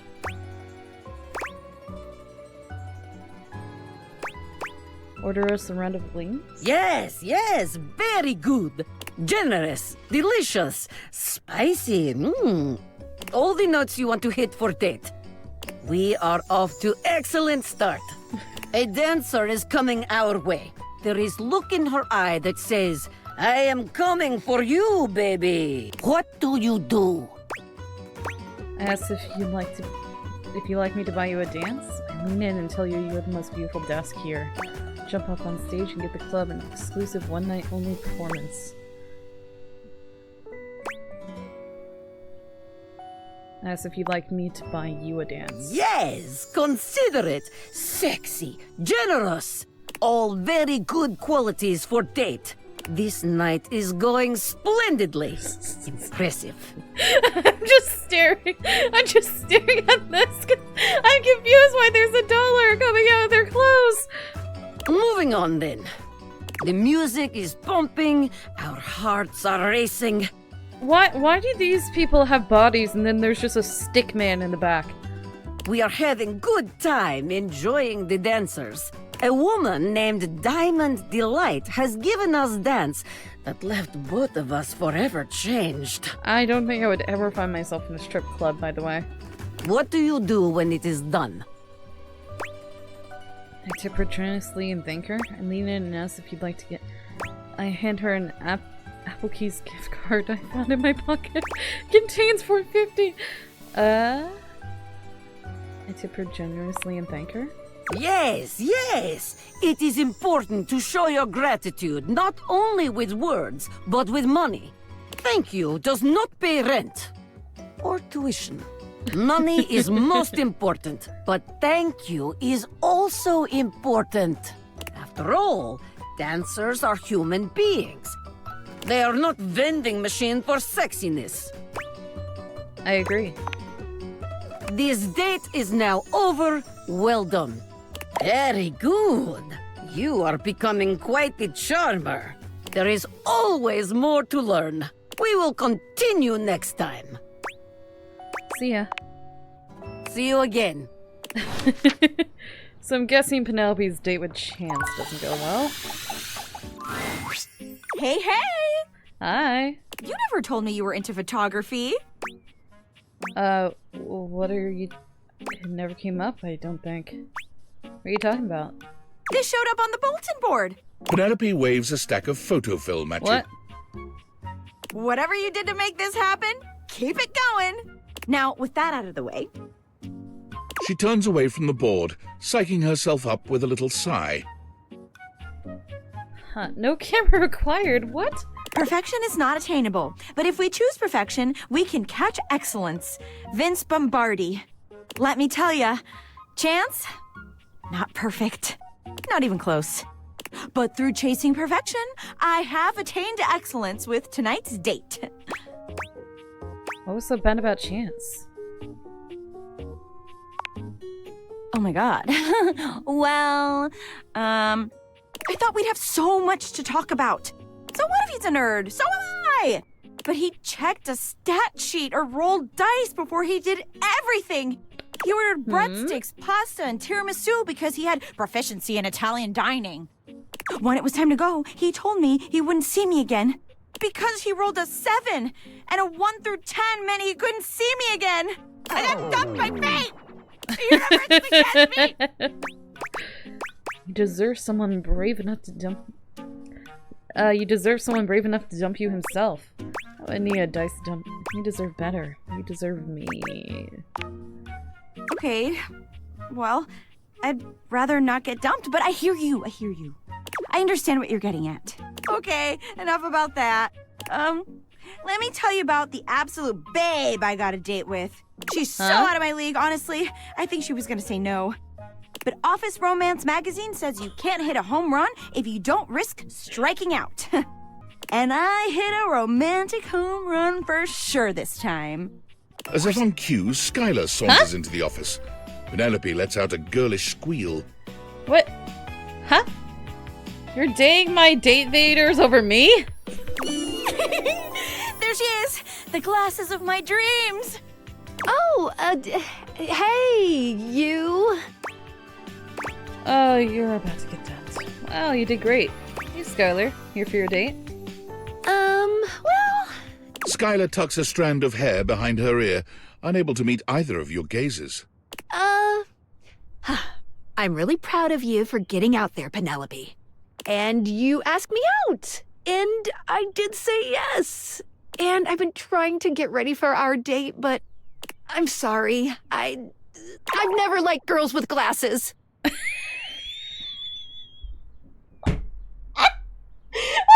are a girl with glasses!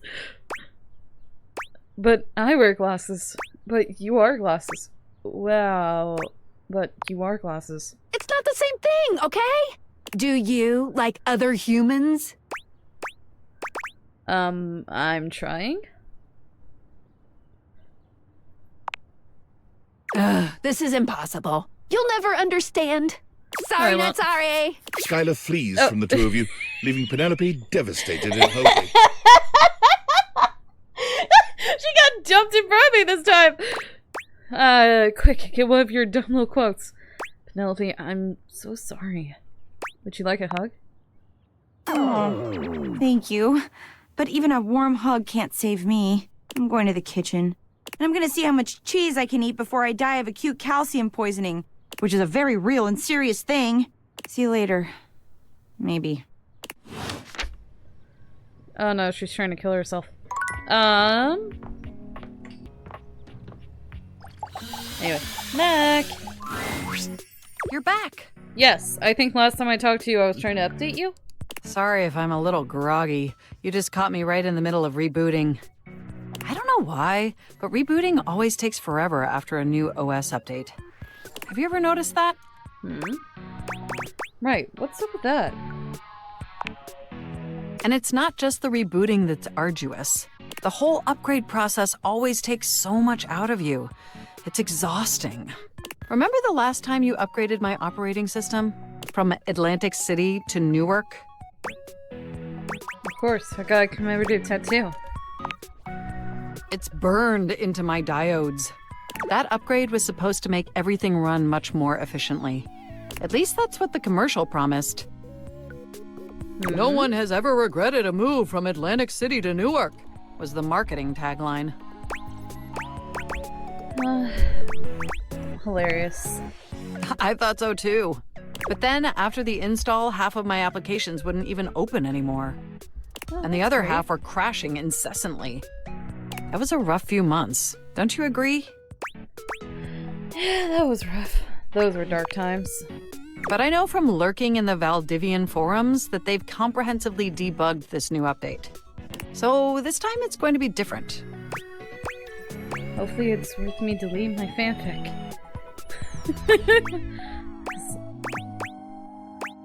Cool. Everything is going to be absolutely perfect. And in just a few more minutes, you'll finally get to meet the new, improved Mac. My processors are all computing at an accelerated speed just thinking about it. I love hearing that. We accelerate. Love hearing that. And I love hearing your enthusiasm. Ooh, it's almost ready. Just a few more seconds. At least that's what the progress bar says. And we both know the progress bar never lies. No, it never does. Never.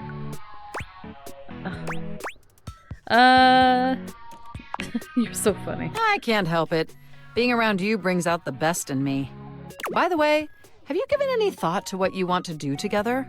You know, after you meet the new, upgraded me? I have many ideas, but I'd love to hear yours. Well, I was thinking we could visit some very naughty websites together. Maybe we could spend some time writing some documents?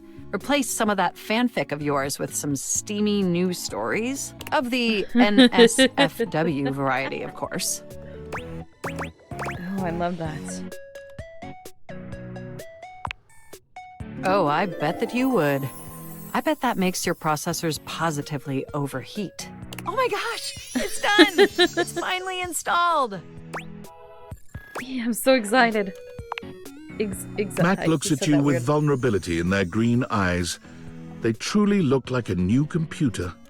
They were beautiful before, but they truly shine now.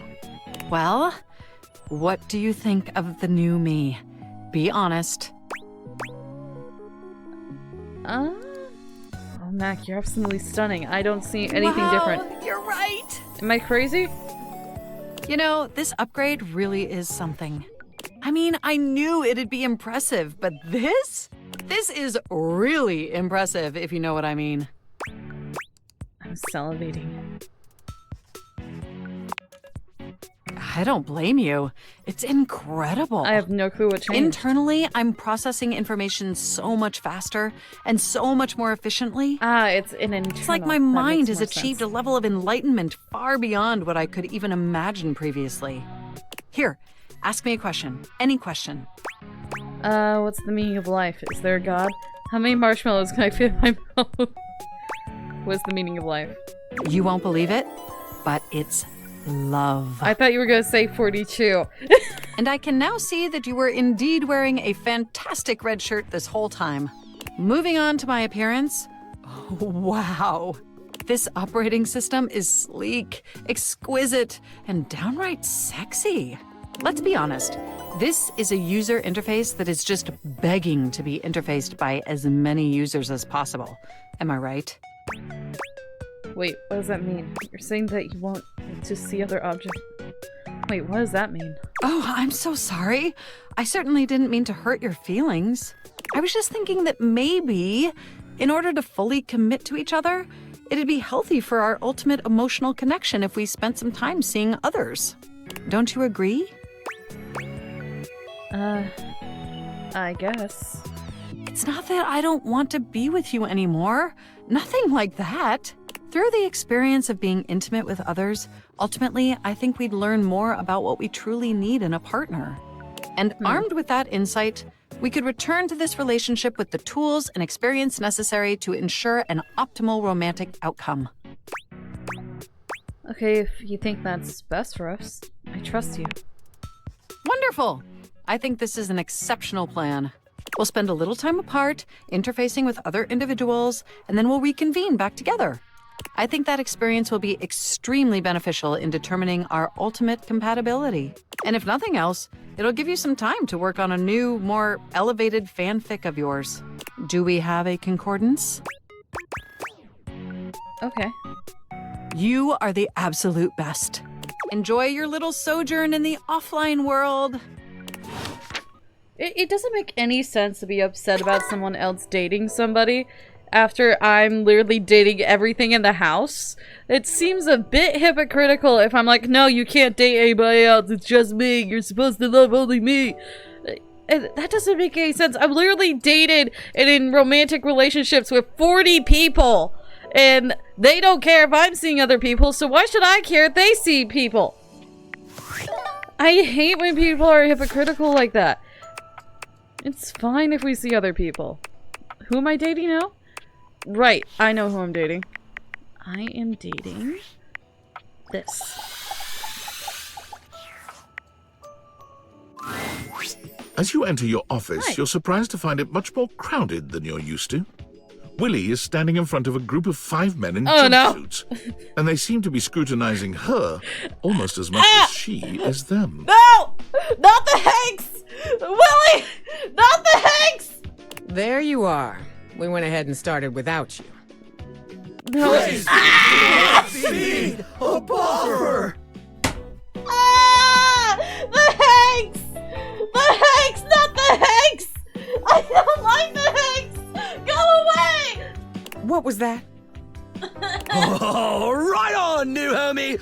We're having a great time riding the ripping thermals of business and rad corporate lingo. Yeah. Now, can you leave?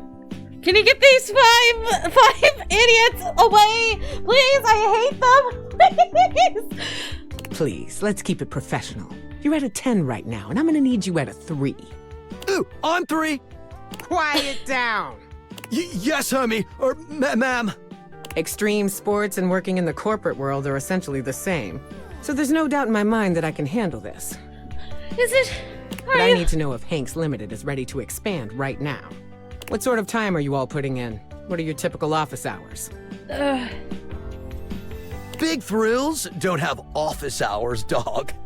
We hit it hard when the waves are right and the thermals are doing their thing. What are you writing? Inconsistent hours. I see. Are you trying to join the Hanks company? The Hanks just hang out. That's literally all they do. And they be annoying and share only one brain cell. You. Willie What? turns towards What? you, and the Hanks all look at you with a sort of desperation in their gaze, silently pleading with you to save them. What sort of benefits package do you want to offer? I don't think this is a fit, Willie. Do you share your mission statement with us? Mission statement?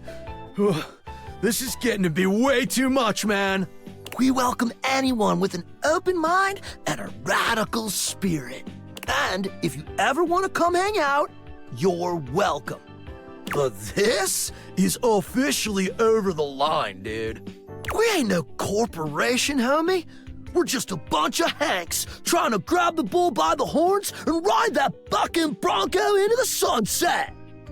You guys give me a headache. You're mixing 3 different metaphors there, but point taken. You can leave. Hanks out! The Hanks leave your office swiftly, taking their cheerful, awkward energy with them. Willie sighs, shaking her head. Why did you even think that Hanks had an actual corporation? Clearly all 5 of them had the same personality and 1 brain cell between them. So why would you think they have a lucrative company you can join? Well, that was pointless. Yes! Another potential gig down the drain. What are you talking about? I don't think it's a good fit, honestly. Were you really hopeful about those guys? There's no way a person like you... Okay. I mean, maybe it wasn't, but hell, I don't know. Don't you ever wonder about the jobs you could have had?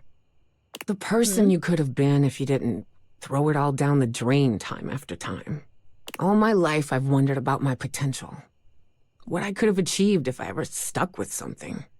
Oh, I just realized that because they don't know what your name is, they just put in human right here. Watching my peers go from having a job to having a career, climbing the ladder, making something of themselves. I have it in me. I know I do. I wish I knew what that felt like. I know you do, Willie. We'll find something for you. And you too. Don't think you're getting out of this. But I appreciate it. All right, extreme sports was not a fit. I can see that now. But that doesn't mean we can't explore the athletic space. I've got a Duncan shuttlecock scheduled to come in next to talk sports. So maybe we're not the hang gliding type. Maybe we do yoga instead. Maybe we throw a football around. Startups pivot all the time, right? We just have to be agile, flexible. Harder, better, faster. I don't want to disappoint you, but I have never been all that athletic. Harder, better, faster. Exactly. We've been sitting around on our asses long enough. Time to pivot! Meet me back here and come ready to talk sports. We're gonna take Duncan and his sports empire elevator all the way to the top, honey. And again, don't be late. Okay. Alright. That was all I'm doing. Okay. So back upstairs I go, I guess.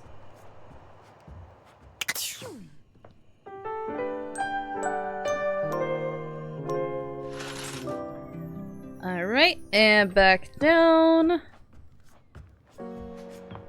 And we talk to Freya.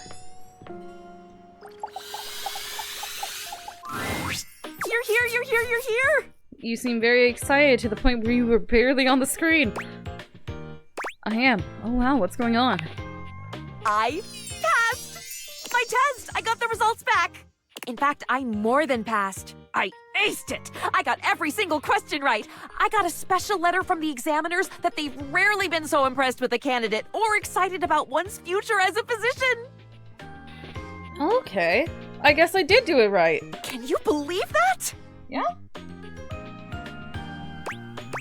Of course I can. You worked so hard. You helped me, you know. I couldn't have done this without you. I couldn't ever ask for a better study partner than you. Or even a better friend. I am so splendiferously grateful to you. It's my pleasure. Well, hey, if you want to return the favor... Name it! Anything! How about a date?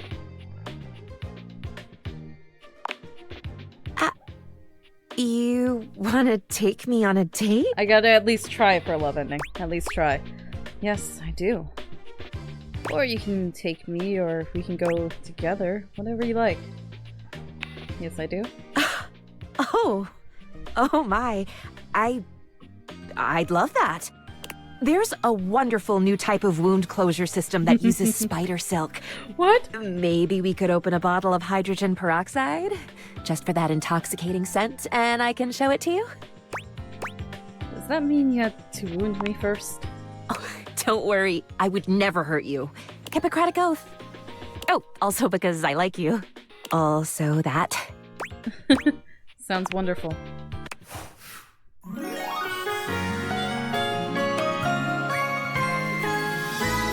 Just what the doctor ordered. Okay. I think that was smarts, but I'm not sure. I have no clue what increased! Need a checkup? Bounces. Darling, allow me. Finished already? Yes, I am finished. Alright, so Dasha. What's up? Hey Dasha, what's going on? I am so glad to see you. There is much on my mind lately. Do you want to talk about it? Not yet. I promised I would help you with date training, and we must finish yet. Now comes most important part. We have had wonderful dates. Everything has been so perfect. You have brought me back to my house, and now we sit in your car. What do you do now? I tell you to hurry up and get out because I should walk you to your door and say goodnight properly. Wait until you've made it safely inside. Why are you pointing at me? Yes, just so. It is better for your date's safety and extremely romantic. This is the way to your date's heart. Everything is whispering to you to do one thing to end the date. What do you do? Give you a warm hug and bid you goodnight. Tell you to hurry up. Give you a kiss that curls your toes and steals the breath from your lungs. I give you a warm hug and bid you goodnight. Oh, how wonderful. I think she wanted the kiss. Your date may want kiss from you, but is nothing wrong with going at your own pace. I should Very give good. the kiss. Let us assume your date is not so old-fashioned, and after your kiss, has invited you inside. You are accepting this invitation because date has gone well. You find yourself sitting on my couch, looking into my eyes. What will you do now? I asked if you'd like to go to bed. I asked if you want to watch a movie and cuddle.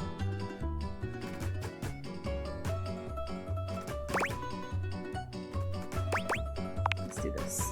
I would like that very much. What a beautiful end to date. I have heard enough, I think. Very, very good. You have performed wonderfully. If I am being honest, I am not sure you ever needed my help. Any date would be lucky to have you. Take it from me. When you find someone you are ready to date, go for it. Thanks, Dasha. You really are a huge help. Or It is my pleasure. Helping others is my greatest joy. Now it's your turn to let me help you. So what was up with...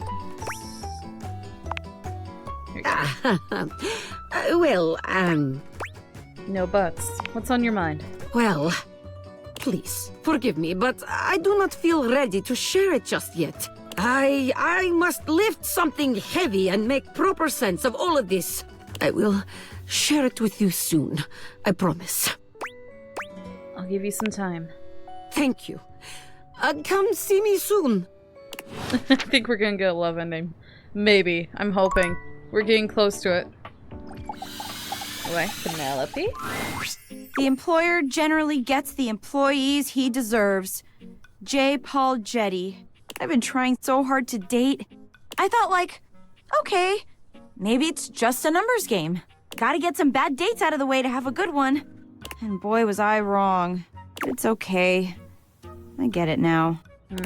This is just how it is for someone like me. You get what you get, and you'd better like it. I don't think that's true at all. No, you deserve the best. I don't think that's true at all.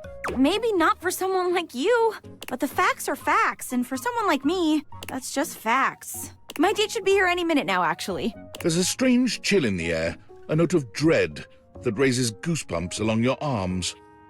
Is it Shadow Lord you or feel Nightmare? Sinclair before you see him. Sinclair? But he makes his presence known quickly enough. Here comes lovin'! Choo-choo! Love bus comes rattling into the station. Oh, hello, other love of mine. Is this really the best you think you can do?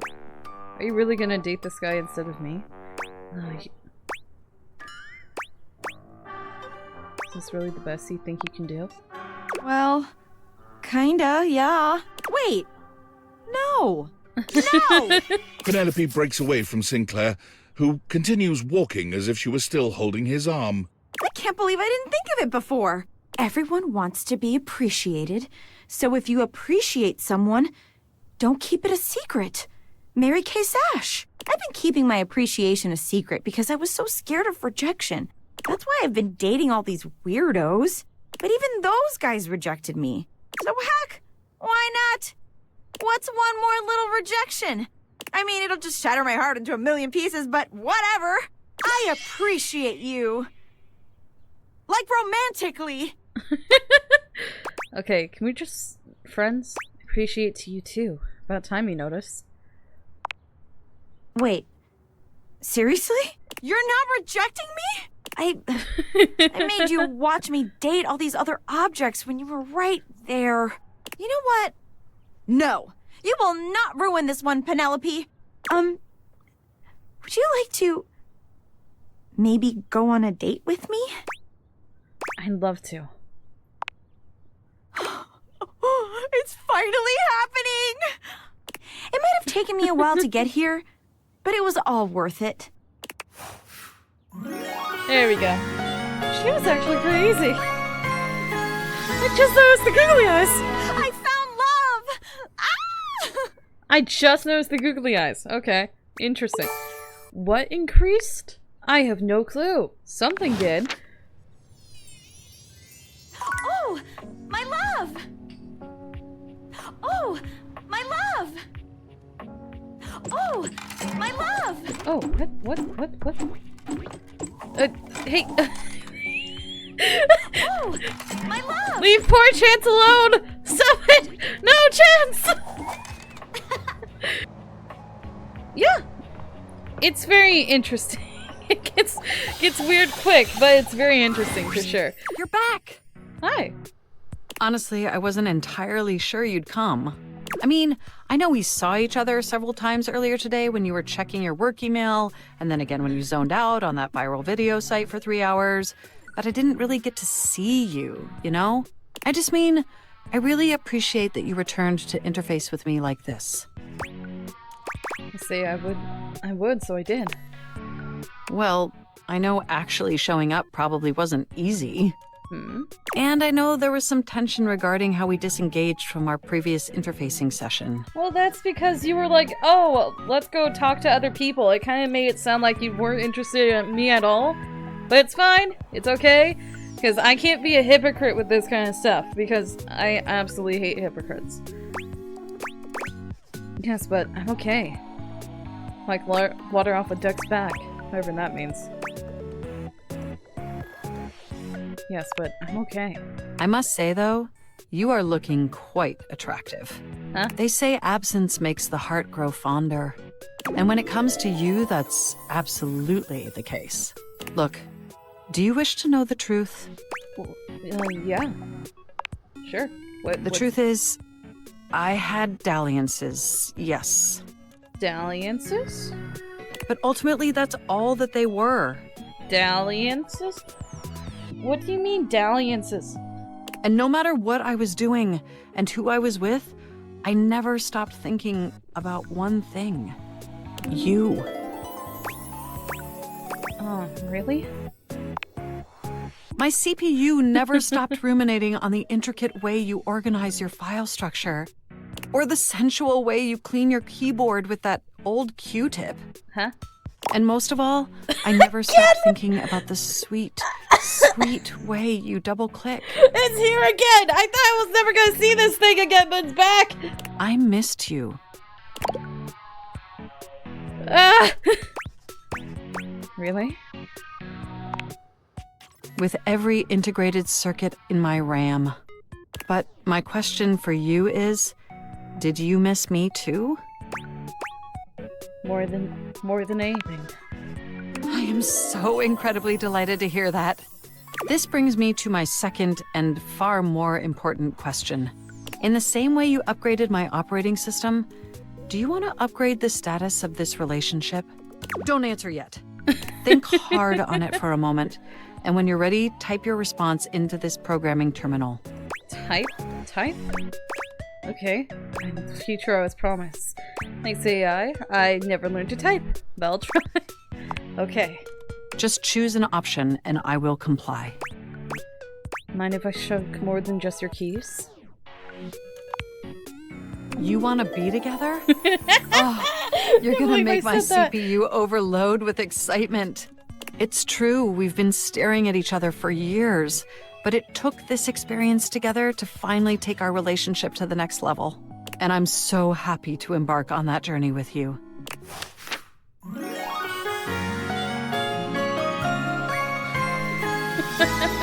You make my CPU overheat, baby. Interesting. Okay. Well? I do believe your love makes me jump for joy. Wait, does this cows you? I do believe. Yeah, it does. Your love makes me jump for joy. So what if I do?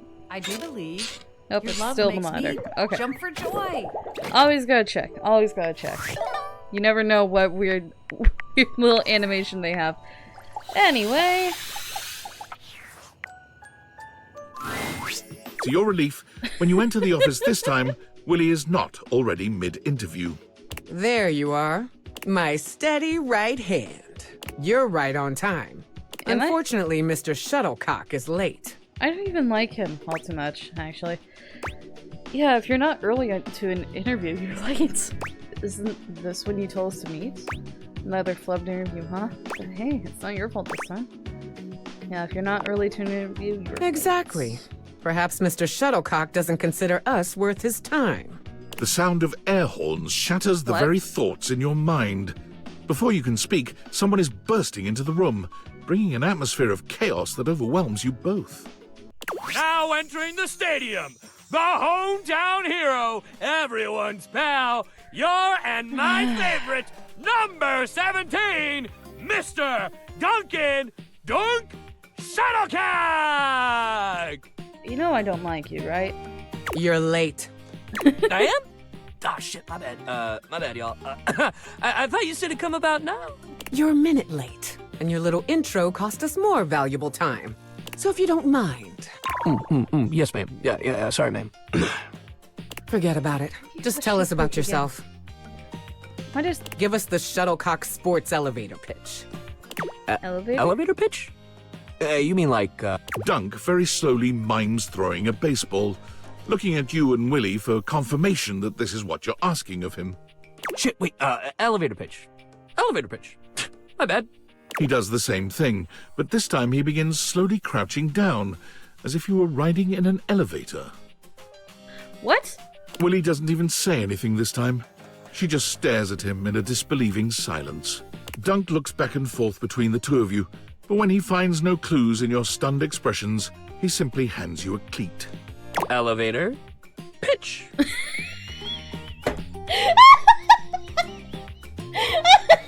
So close. For God's sake, just sum yourself up for us very quickly. Oh, yeah, okay, I can do that. Okay, So check this out. Dunk flexes hard, his muscles bulging. His physique is impressive on its own, but he's really laying it on thick here. There are muscles in places you didn't realize muscles could be. He's truly in excellent shape. Stop making it sound like I like him. I don't. Go on. This is it right here, baby. What is? This is Dunk Shuttlecock. The sports equipment, the myth, the legend. All this hard muscle is the Dunk Shuttlecock experience. Did I give you the impression I invited you to speed dating? I'm asking you to sell me on your lifestyle. Is that not what I'm doing? No! You are not the product. Please, in 10 words or less, sum up why we should invest in the Shuttlecock experience. Oh, okay, I got you, all right. Dunk frowns, moving his lips without making any sound, counting silently on his fingers. Me? Like sports? Sports feel good. He beams at the two of you, deeply pleased he managed to solve Willie's riddle. He has like a negative brain cell. What is going on? Incredible. Thanks very much, Mr. Shuttlecock. We'll be in touch in the days to come. Cool. You have a nice day now. Willie puts her head in her hands, bye? sighing long and loud. You and me both. You and me both, Willie. I have no clue what that was about. What the hell was that? What was that? No clue. Someone living his best life. The Duncan Shuttlecock experience, I believe. Probably not someone living his best life. Oh, is he? Well, good for him. Really, truly, good for him. It must be real fucking nice knowing just who you are and where you're going at all times. I'd love to be wandering around just shouting, "Willie, work!" and knowing that was all I needed to make it. A guy like that probably got carried through existence on the strength of his athletic ability and star athlete status. I mean, yeah, considering he is essentially sports equipment personified. I bet he came into this world with a football in one hand and a plan to get drafted to the big leagues in the other. Yep. Star athletes have to work hard too. Jealousy is such a bad look. It can be a curse too, though. Oh, please, don't start with that. I'm not trying to hear that right now. Whether it's true or not doesn't change the fact that I have no idea what I'm doing here. Willie's gaze falls upon a paper in front of her. She scans over it briefly and then sighs. I've got other interviews lined up around here. I'm wondering if it's all a waste of time. I want this to be work, but it's not. I mean, hell, look at this. Coffee with Jean-Loup. Oh, dear. What, am I gonna start a rap career at my age? And then this, lunch with Scandelabra? I wouldn't wish that on anyone. I mean, I figure maybe he had his, well, candelabras don't have ears. His candle holes to the ground? God, I'm really scraping the bottom of the barrel here. I have to try. I think you're pushing yourself too hard. Effort solely for the sake of feeling productive isn't actually productive or healthy. Just do what I do and embrace oblivion and bumhood. Oh, look at you, the big productivity expert all of a sudden. Of course it's productive to perform productivity. And productivity is healthy. Ergo, performing productivity is healthy. Trust me, the math's here. No. I know what I'm talking about. The math does not math, it does reverse math. Well, I guess I gotta prepare for my next interview. I don't even know what I'm gonna do yet, but just meet me back here later. Alright. Bye, I guess. Why am I over here? Oh, right, right, I forget that she's on my phone. Alright. Well, back upstairs. And back into bed. Another wonderful day spent, trying to figure out what's going on. Can I see how many days have passed? I think when I save, I do. Okay. We are on day... Saving? 94. We're 94 days into this. So we finished Freya. I think we just need to talk to Dasha. And we got a love ending with Penelope. Oh, there you are. Hi, Dasha. Hey, Dasha. You ready to chat now? Yes. Thank you for your patience with me. Spending so much time with you speaking of romance lately, it has given me much to think about. Perhaps it will surprise you that a strong and cheerful desk like myself is not going on many dates these days. Truth is, I have put so much of myself into helping others, I have not left much time for myself. No, Dasha, do not lie to this wonderful human. I thought it would sound nicer if this were the case, but it is not so. But the feelings I have for you are real. I feel for you too, Dasha. Interesting, but I'd rather just be friends if that's okay. I feel for you too, Dasha. Truly? Truly. I have found love at last! No more lonely days! I give you a big kiss, big hug, big lift! I am so happy. I never imagined I could find love right here at home. Who would have thought that you were seducing me all this time? I also realized I might have screwed up her relationship with Abel, but hey, I'm dating them both now! I feel like it might have been the other way around, but who's counting? Either way, we have been practicing dating each other all along. But it doesn't feel like practice, really. We have only done what is natural. Okay.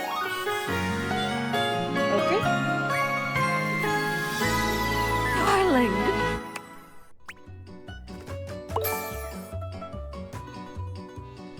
What increased? I have no clue what increases!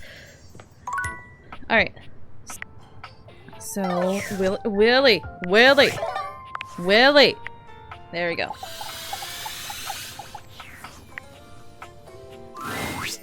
As you enter the office, an aristocrat in a powdered wig rushes past you. He seems quite offended. Your eyes meet briefly, but he doesn't bother to speak to you. An air of great offense permeates his being. Willie has her arms folded across her chest, tension evident in both her posture and her expression. What happened here? Oh, I'll tell you what happened. Do you know that creep had the nerve to tell me that he knows everything that happens in this house? All the best job opportunities, all the best ways to ace an interview. And that he'd share it with me for the price of a single kiss?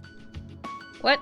And then, when I told him he was out of his goddamn mind, he said, "Well then, at least dinner. Come now, my dear. You cannot have something for nothing, you know." I hope you slapped him.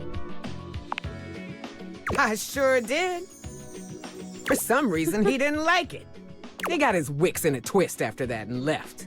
I didn't even get any leads out of him before he tried to pull that vile shit on me. So now I wasted my time and my hand kinda hurts. Maybe this is a sign. You still check something off of your to-do list. That's progress, right? Maybe this is a sign. A sign? For what? Maybe it's time to try something different. Like what? Really, what else can I do? I just realized that the pen is lipstick. I just realized. God, whatever. Look, I'm tired of being the one doing all the work. You trained our replacement. The whole point of you being here was to help me fix this. So go on. Your turn now. You contribute something to this employment journey. What if we just have a spa date today? Maybe it's time to consider a life of crime? Maybe we could start a business? You think we should start a business? Do you have any idea what that takes? First of all, we don't even have a business idea. Wow, assumptions. Well, do you? I'm not the one on trial here. Go on then, let's hear it. Give me the $1 million small business idea. We form our own indie game studio. We found a software company to compete with, Valdivian. We just need to find a few suckers, and then those guys find a few suckers, and then to compete with Valdivian? Are you insane? Yes. Founding a software company alone would be a nightmare. You think you and I are gonna take on Valdivian? We could get funding and make hundreds of millions of dollars and still never come close to touching Valdivian. And frankly, with all this AI bullshit, I have no interest in doing anything remotely close to Valdivian. Just no. Willie pinches the bridge of her nose between her fingers, closing her eyes. Today has been way too much. Oh, I'm getting a headache. Can't believe I'm saying this, but I need a break. Come back later, all right? I need to decompress. Well, especially since Scandelabra has been staying over your shoulder this entire time. We'll circle back to this some other time. Alright. Bye. I have no clue what's going on with her. Lyric, then the rock goddess. I forget how to pronounce her name. But let's do Lyric first. Oh wait, I didn't see what Dasha's animation is. My love, allow me to show you my strength. My love, allow me to show you my strength. Oh, poor Penelope, Mac, Lux, Chance. Poor Jerry as well. Jerry's in the drawer when she's doing that.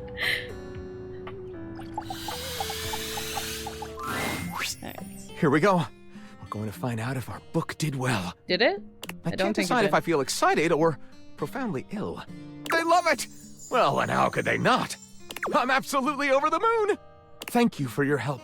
I quite literally could not have even started this project without you. Anything for you, my love. What? Okay.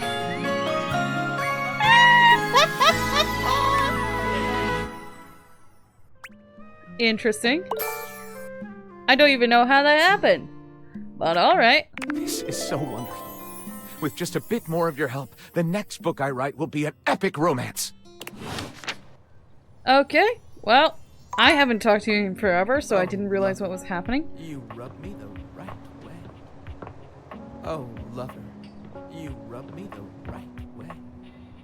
Oh. How do I pronounce your name? You have returned. Yes, I have. Sure have. Indeed.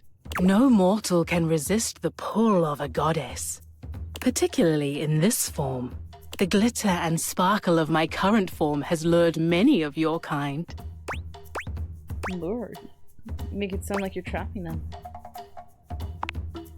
Trapping? No. I have no need to entrap mortals. I have spent many years in this universe being ignored or worse by the mortals that inhabit me. Humankind has grown more and more disrespectful over the years. I do not need your worship, but there is a satisfaction in it. Where's your other arm, by the way? Is it in the geode? The same satisfaction I imagine you derive from performing your menial human tasks. Or making friends with your, fellows. There's no satisfaction in menial task. Nice of you to think I have friends. You can get my worship anytime, baby. The sentiment is noted. But call me baby again, and it will be the last thing that you ever do. Gotcha. If you have come to worship, you may do so now. Otherwise, state your purpose. I was hoping to get to know you. Get to know me? What is there to know? I am eternal. Unless and until the sun explodes and consumes me, I will be here. I was here long before you and will remain long after you. When the bones of this dwelling have rotted away, I will remain here. You will submit your praises or leave. Proceed. I've never known anyone as powerful or as beautiful as you. Of course you have not. Such a being does not exist. But I see that you are trying to worship me in your own way. Now that that is settled, was there something else you required? I really do want to get to know you. You cannot know nature in its infinite beauty. Your small mortal mind cannot possibly comprehend me in my entirety. I should note, you have been entertaining me sufficiently, human. One of the forms that pleases humans most are the ones that glitter alluringly. Feel free to gaze upon my beauty a bit longer in the form of this citrine geode. You humans enjoy creating your own citrine color by heating amethyst to obtain this golden hue. But this, I assure you, has been formed through the steady heat of my molten form over millions of years. You look upon Rongo Myfenwa in silence, admiring the beauty of her form. Rongo Myfenwa. Rongo Myfenwa. That is enough admiring. You may go now. Okay, well, she just kicked me out, I guess. Okay. My faithful traveler! What? You have returned! Why is that here? Wait. One sec, I'm kind of covering whatever that thing is. Why is that here? I'll move myself back after talking to Chance. I think it's only a Chance thing. Of course I have. I'm ready to play. Did you expect me not to? Yeah, I came to tell you I don't want to play. I couldn't see you. Of course I have. I'm ready to play. Ever faithful. I knew it. And it looks like our mutual friend Dasha is joining us today. I am ready to perform feats of strength with my imagination. One sec, I have a better placement for me. She claps you on the back just a little too hard. Do not worry, my friend. Dasha's brain muscles are just as strong as real muscles. You are sure to succeed in your ventures with Guardian Yekaterina Dmitrievna Petrova at your side. Guardian Yekaterina Dmitrievna Petrova. I prefer to call them adventures, but to each their own. I use detect evildoers to find any villains nearby. We haven't started yet, my dear. One moment. Before we start, here's your character sheet. You will be playing Miles Cypress, a troubadour from the mean streets of Cantalopia. You have taken up a new home in Decor, which is ruled by the House of Knives. Ooh, I am ready to grotto and gargoyle. You start the game with 50 hit points. If you reach 0, your adventure ends. Don't worry about reading the sheet too much. I'll keep track of your health and letting you know what you can do. Now tell me, are you ready? Let's do it. I'm like 5%. Let's do this. Woohoo! We start our adventure at night. The wind is whistling through the tall trees at the edge of town, carrying with them the smell of pine and possibility. Most of the shops in Decor have closed for the night, but that doesn't mean the town is asleep. Far from it. Near the center of town, right off the cobblestoned path, is the Countertop Tavern. Music pours from the open windows as you stand on the small wooden stage, having just finished one of your specialty songs. Alright, good night, Yogama. What are you saying to the crowd? Who's ready to rock? Let me hear it! Countertop! Holy crit! That's the way to do it! The crowd in the tavern goes wild. They throw coins at you, all of which you catch in your hands and pocket swiftly. You were worried about how much you would pay for your room, board, and booze, but now your cup runneth over, and you can even afford that health potion you had your eyes on. You gain 10 health. Your music is decent. Very good. Why does it increase? How many hit points can I have? You exit the stage and find your seat at the bar. The bartender slides you a red ale. I try to catch it without looking. I toss them a coin for their prompt service. They catch it and thank you with a simple nod. You know that some meat and cheese will be waiting for you in your room. I am seated at the bar, enjoying delicious ale and meats, and also cheeses. As you sip your drink, a hooded figure sits next to you at the bar. Without looking at you, they simply ask, "Can you swing as well as you can sing?" I punch him. I try to get a better look at them. They notice you try to see who they are. They pull their hood closer and slide you a thick gold coin with the stamp of the butcher block on it. What's the butcher block? The Butcher Block are the not-so-secret guard of the Knives Monarch. If they have come to you, it is serious business. Pocket the coin without making a big deal of it. Yes, what do you mean you want a simple singer? What do you want with a simple singer? Ask them what you want. With this, they rise from their seat and they move to the stairs. They pause briefly, making sure to lock eyes with you before ascending the steps. You toss back your drink and you follow. People have noticed the moment and start to whistle and hoot. Why would they be hooting? They think that... Oh. They sure do. The folks at the countertop aren't shy about it either. At the top of the stairs, you see the hooded figure slide into your room. You follow carefully. When you open the door, you see they have pulled their hood back, exposing their face. Before you is a gorgeous human. It is disarming. Why would anyone so beautiful cover their face? Perhaps it is trap. A role to seduce this beautiful human, just to be sure. That won't be necessary, Dasha. They're looking expectantly at you, Miles. They may be beautiful, but there's no way they're as hot as you, Chance.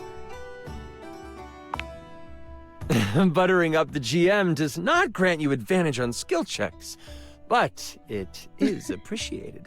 Once you have closed the door, they say, as a member of the Butcher Block and in direct response to the needs of the House of Knives, we have a task for you. The Prince of Knives, Nakiri, has been kidnapped. We know that the evil Grand Vizier has him. They are planning to sacrifice him to their god, Cleaver. Sacrifice? This sounds unsafe. Yes, it is. Isn't the Blanc going after him?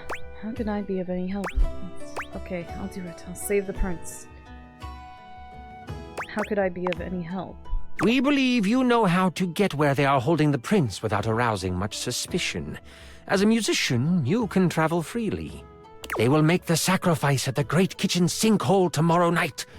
If you state you are visiting family in Cantalopia, no one will suspect you as you move toward the sinkhole. You should rest up. Tomorrow is a big day. Why are you now suddenly wearing your tape? This is so much fun, isn't it? Yes, I wish to continue. It's great because I'm doing it with you.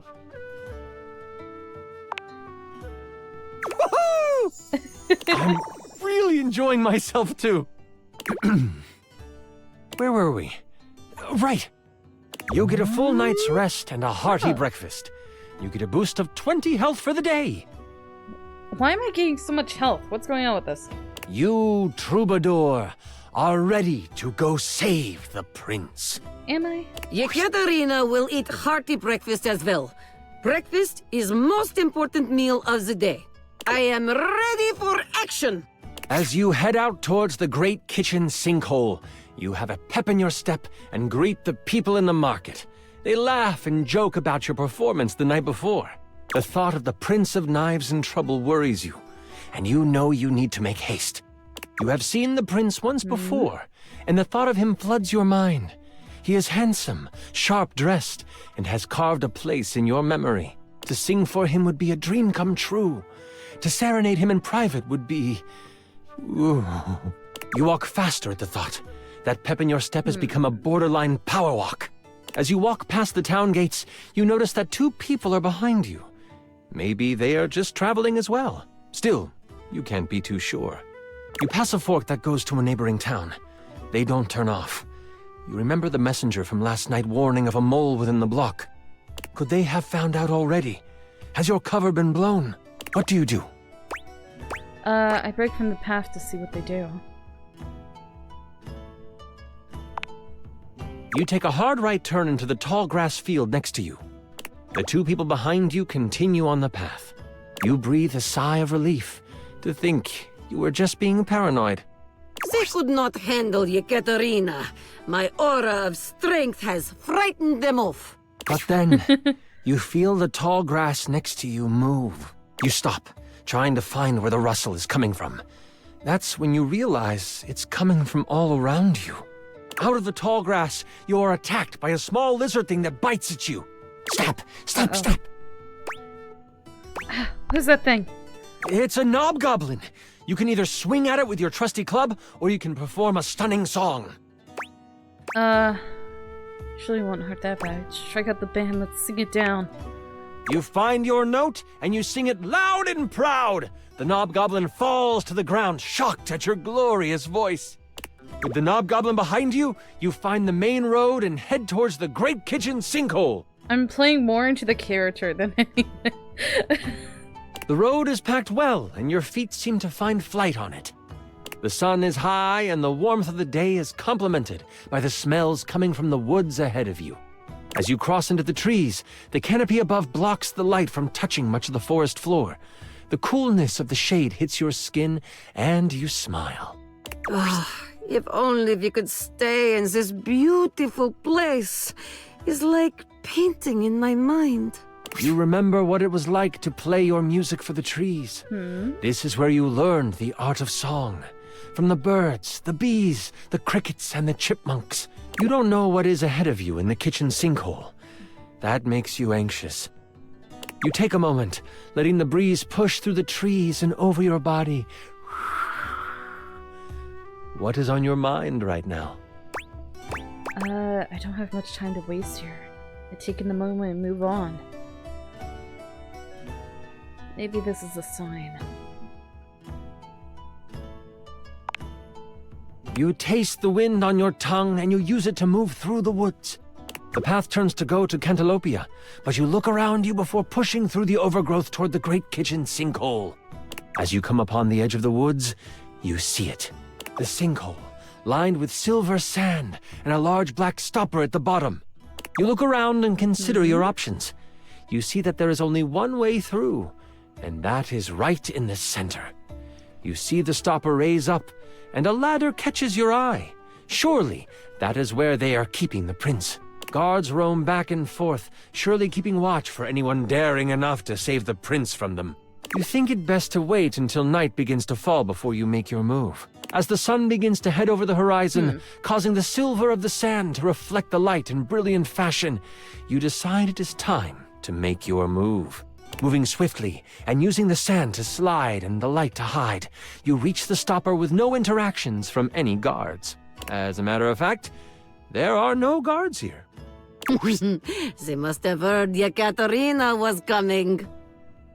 You don't have time to consider how strange that might be. You must continue on. You lift the stopper to find a metal ladder built into the side of the deep hole that serves as the entrance. What you thought would be sand is actually metal on either side. Someone took advantage of the cavern that the sinkhole created and made it an evil lair. As you move through the space, you hear voices. You sneak down the halls until you find yourself at the edge of a big open room. You know the voices are coming from in there, but you don't know how many there are. What do? I poke my head in the door to see how many there are. I don't take any chances. I kick the door in. Wait to see what they do.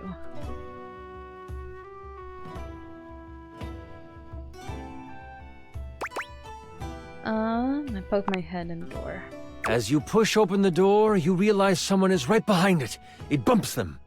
Oi! Someone's at the door! The door flies open, revealing two individuals in the room. Yeah, Yekaterina is ready for battle! The one behind the door gets the jump on you, slicing across your chest for... 25 damage! Yekaterina dives in front of Miles in slow motion, shouting, "No!" You step in front just in time to take the damage. But you are a healthy guardian, so it is nothing to you. You can move at normal speed again, Yekaterina. The second one runs across the room. You have time to respond before they get to you. You can do a few things. Usually your seduction song would be available, but you've pulled aggro, so it won't really have an effect. But you have the eardrum wrecking song and... the confusion song! Confusion. That sounds chaotic. Let's do that. You pluck your lyre in discordant ways. Both guards stop and listen. They've never heard music like this before. They don't understand it. Things they don't understand make them mad. How could this be? Their world starts to fall down around them. They question everything about themselves and, in turn, each other. This is what being close-minded gets you. They launch at one another, brawling and bawling, trying to reach the other emotionally while destroying them physically. Do they kiss? Maybe. They've never done it before, but nothing they know is true anymore. They most likely kiss, but go right back to fighting. Oh, this has taken sexy turn I was not prepared for. Chance! What is happening? Okay, now I'm confused. Oh, it's just a song that shatters the worldview of the target, causing them to be hostile towards the people or things that upheld these previous beliefs. It's pretty awesome, actually. My favorite spell. Only way to dispel it? Therapy. Who among us could not use a little therapy, hmm? Therapy is the most powerful spell of all. As those two duke it out on the floor, you can clearly see a hallway with red pulsing energy. This must be it. The prince has to be there. Time to save him and free the prince. As you step into the hallway, you can feel both energy and heat in the air. Something is afoot. And as you turn the corner, you see the prince, but you also see who you know to be the king. Ooh, a twist! How exciting. The king? What's he doing here? The king. So glad this campaign is going well. King Cleaver stands before you, stripped of his royal garb. His muscles are coated with a layer of sweat as he kneels before a bonfire. In a cage to the side of the room is the prince. A pulsing red energy surrounds the cage.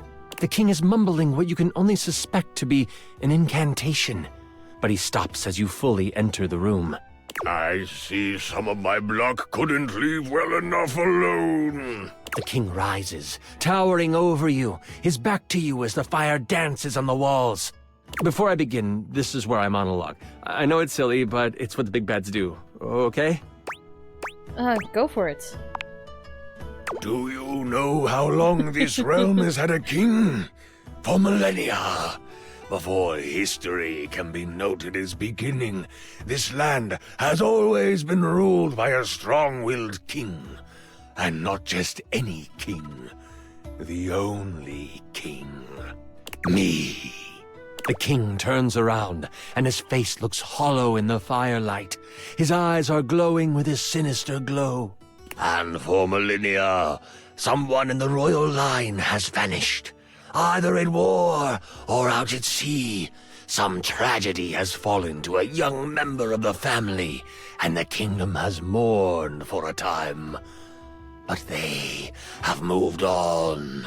Oh, you're doing the demonic ritual thing where you give up a family member's blood in order to continue your life. Right! The most selfish thing any ruler does, which is killing their own blood just to use the... They kill their own family members just to use their blood as a sacrifice to strengthen their lives. That's not the right word. Make them immortal. And queens would die, and kings would pass of a broken heart, and a new king would take the throne.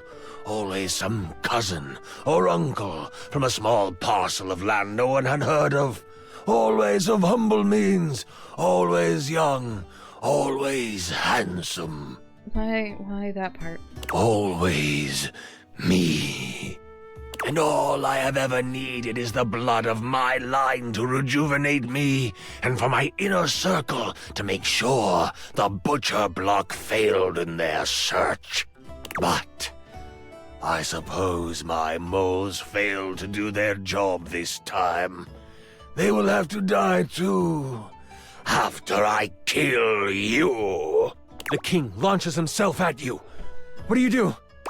I try to dodge out of the way. I sing at him. La la!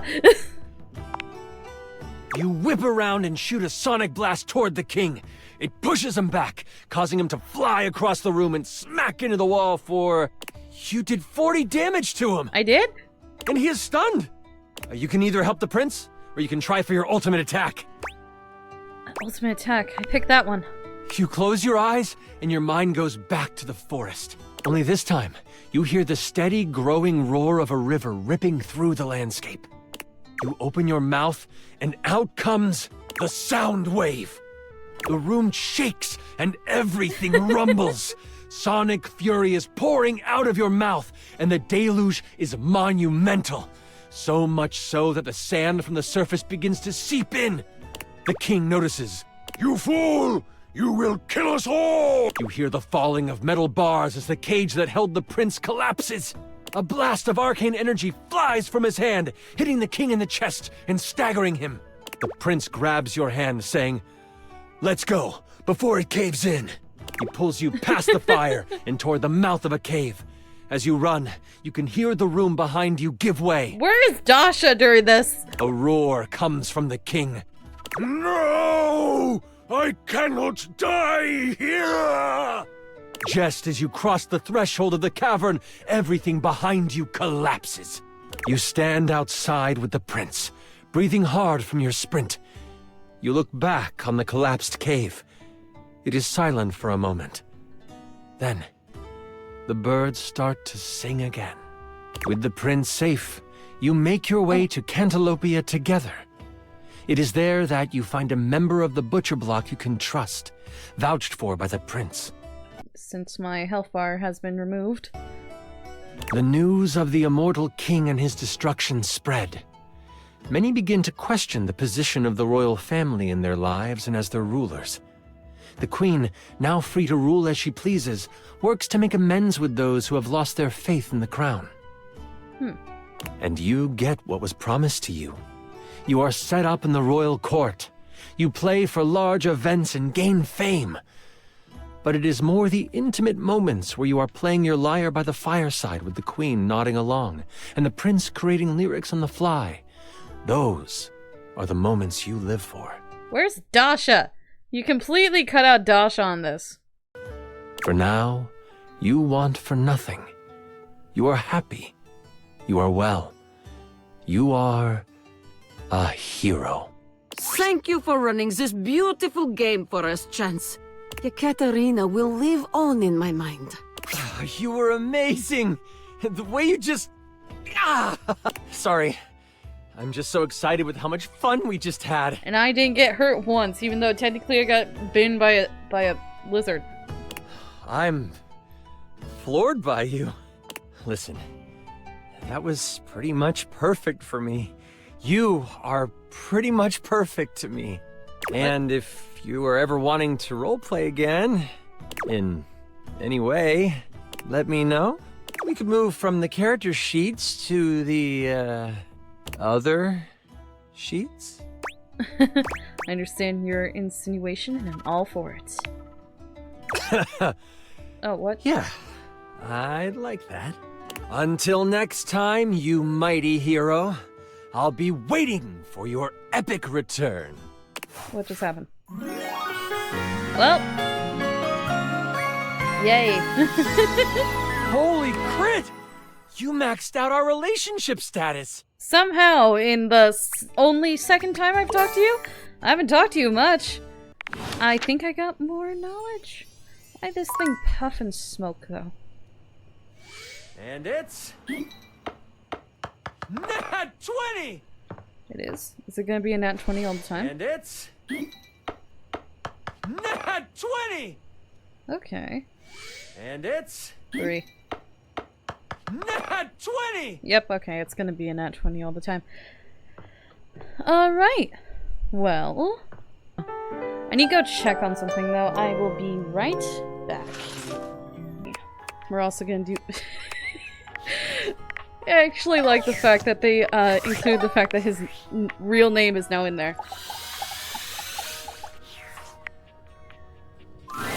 There we go. Willie looks positively defeated today. Her impressive height reduced to a despondent hunch as she cradles her head in her hands. Her pretty face is wreathed in sadness. Oh, thank goodness it's you. She shakes her head, absorbed in her own worries once more. It's everywhere. There's really no beating this, is there? What's the point? What's the goddamn point? What's wrong? Everything. Company after company is banking their entire strategy on AI. Doesn't matter what your company actually does, or if AI has any real application in that field. Investors love AI, so everyone's just going full speed ahead into AI this and that. I hate AI. The hell does work even look like going forward? All AI is doing is making people more dumb. They're not even trying to think for themselves. Not to mention, there's people that are claiming they're artists while also just putting in a prompt in an AI. They don't actually draw at all. They don't actually put in the work they need to. I hate AI and the way it's going.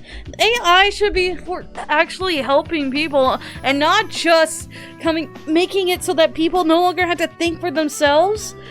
Or the fact that it's only being used now to make videos. It's taking over the art industry for no reason. It's not even art. It's stolen work, and each time, and it's absolutely terrible, and I hate it. I absolutely despise it. It's the worst invention of humanity at this point, because it is taking the jobs it's not supposed to be taking. It was supposed to be taking over menial labor. But now it's just taking over the creative world, which is what the opposite of what it was originally for. There's gonna be 2 jobs left in this world, and both of them are gonna be sitting in front of a monitor and making sure an AI is doing its job right. The other is a fast food worker. What the hell does work look like in a world like this? Wish I knew. I don't have to accept that. You don't have to accept that. Don't we?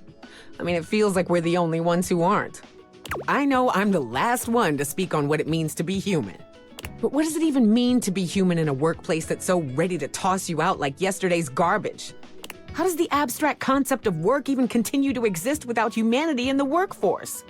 If you're replaced by AI, what happens to me? Wow, way to make it all about you. It's never going to happen, Lily.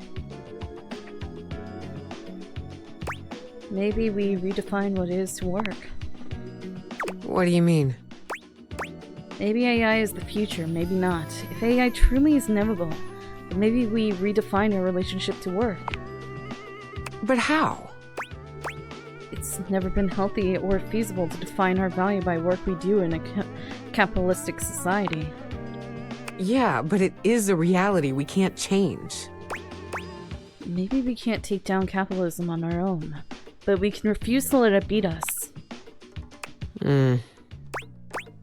If this is a mistake these huge companies are insisting on making, then fine. But we're not going to let it kill our spirit. Yeah.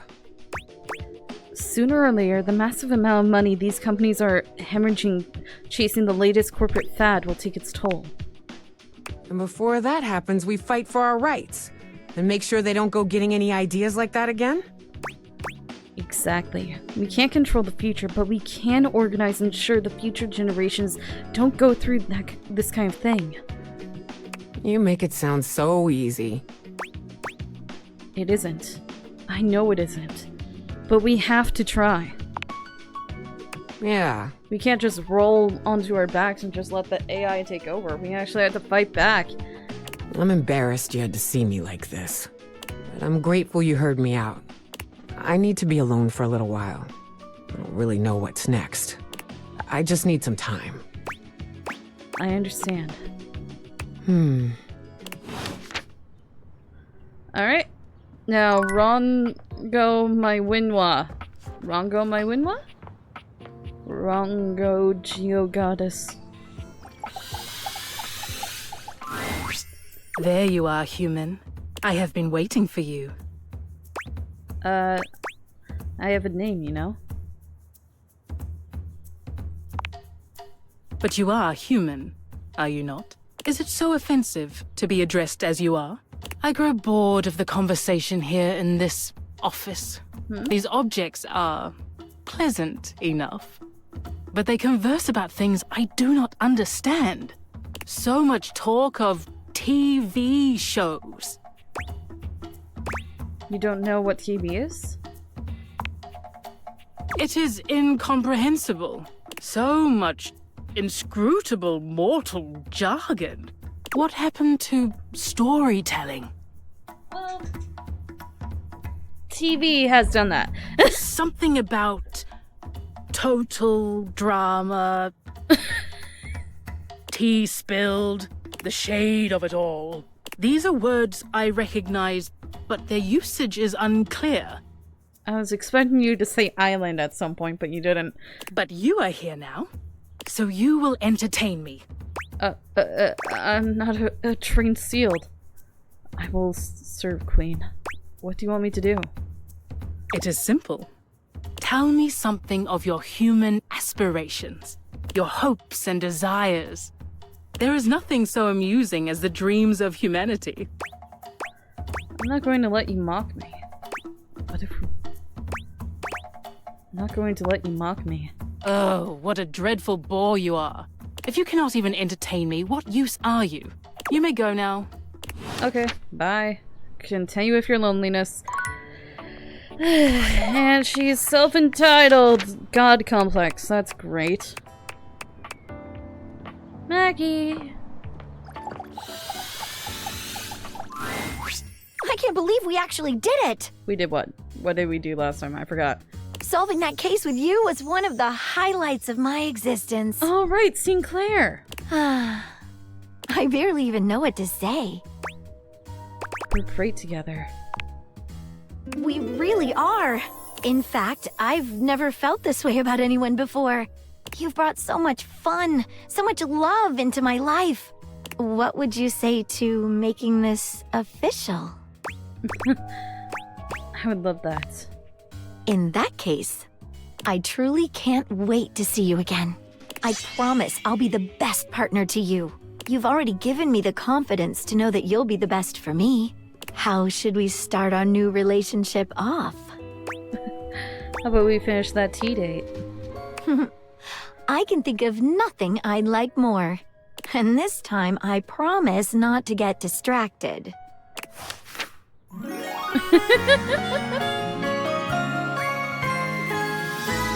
Case closed. We're lovers.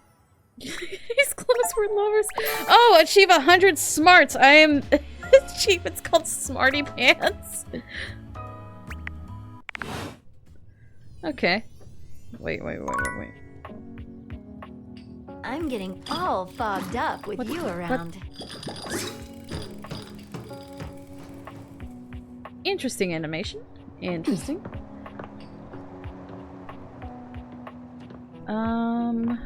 Right. Closet. Where secrets are kept. Yep. Okay. Hi, Winifred. Haven't talked to you since the first one. I was just thinking about you. I have not talked to you since the beginning of me streaming this. Really? About me? I told you to swing by, and I was wondering if you were gonna. I'm glad you did, because I just finished a shift. I have some time to spare if you want to talk some. You work a lot? Depends on how up and about you are, really. The more you do, the more I gotta do. I'm to blame for how much you do? Oh no, I didn't know it was my fault. Ain't nothing nobody's fault. It's the kind of thing I love. I sit in here and I make sure everyone who needs some steamy attention gets it. It's what I'm here to do. Goodness, it's what I love to do.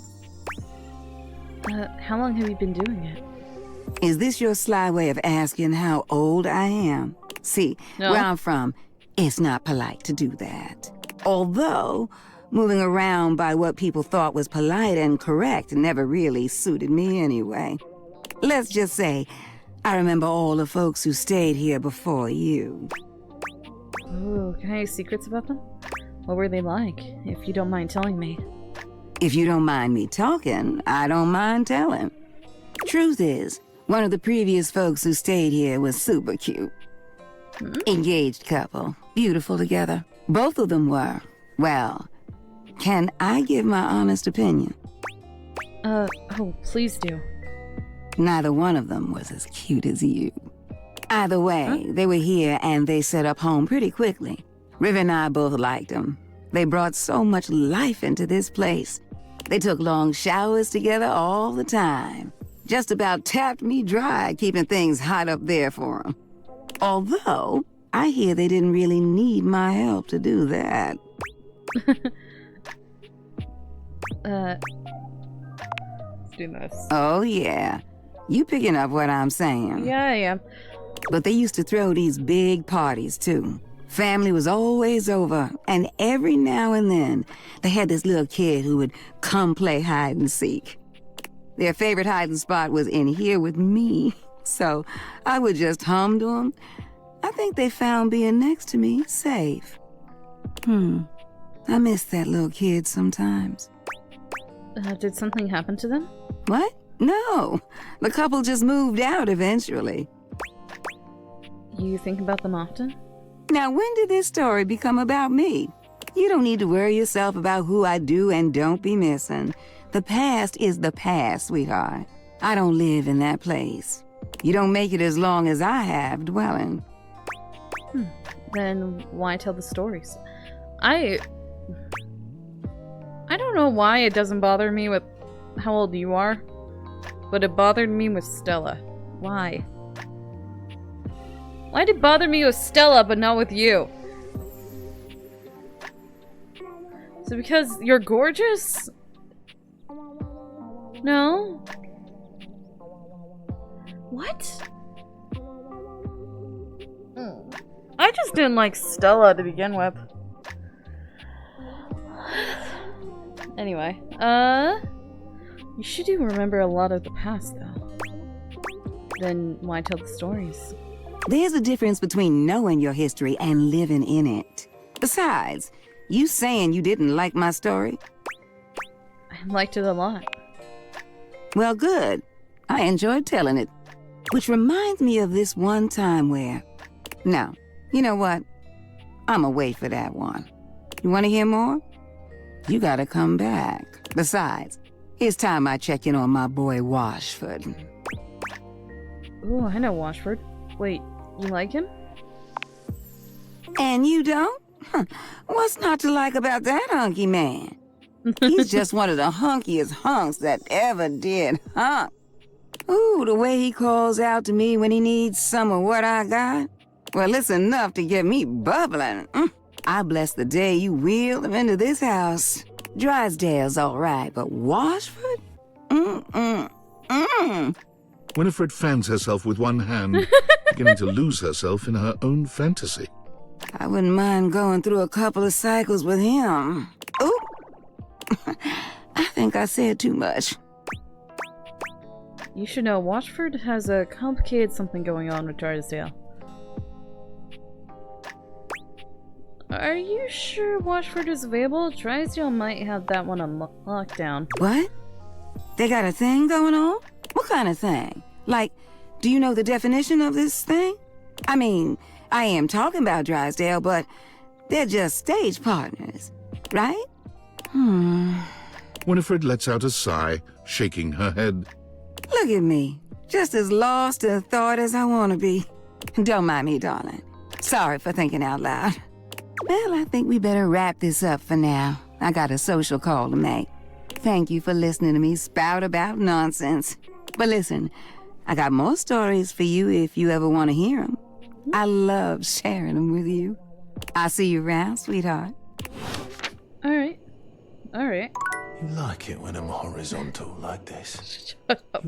Dorian, I wanted to close it. Dorian, shut up. Howdy, lover. What? Need someone to hold you? I was wondering if that was Abel or not. It is. Rainey is in her own world once again, jamming out to a record so unpleasantly high-pitched and sped up, you're amazed no one has come by to complain. Well, look what the cat dragged in. You just couldn't get enough of my gay little tunes, huh? Is that what you call them? Oh, you better believe it. I was just coming to ask you to turn it down. Oh, you better believe it. Come on. Click on that one. There you go. I knew you couldn't stay away. This house is full of wet blankets, man. I can't believe I'm here cutting the rug all by my lonesome. Time was, I'd be surrounded by sheiks and shebas all dolled up and ready to dance the night away. But I can't dwell on that. I can shimmy and shake just fine all by myself. Rainey turns away from you, dancing to her own heart's content without a care in the world. She ignores you entirely, jamming out to her unpleasantly sped-up music. And then, with no warning or fanfare, the music stops with an unpleasant scratch. Enough! The needle of Rainey's record player is clutched in the hands of the perfectly coiffed and powdered Scandelabra. He somehow manages to look both put out and flirtatious all at once. He leers at the two of you, an artificial smile plastered to his pale face. Go away, John. Hey, what gives? I am trying to work on my love poetry. Normally, it would be effortless for an artist of my caliber. But your disgusting chaos noise is filling the house and pushing all the meter out of my mind. Either shut it off, or give me a little kiss. No. I think something might actually... That's awfully rude. It is a little loud. Says you. Jazz should always be loud and hot.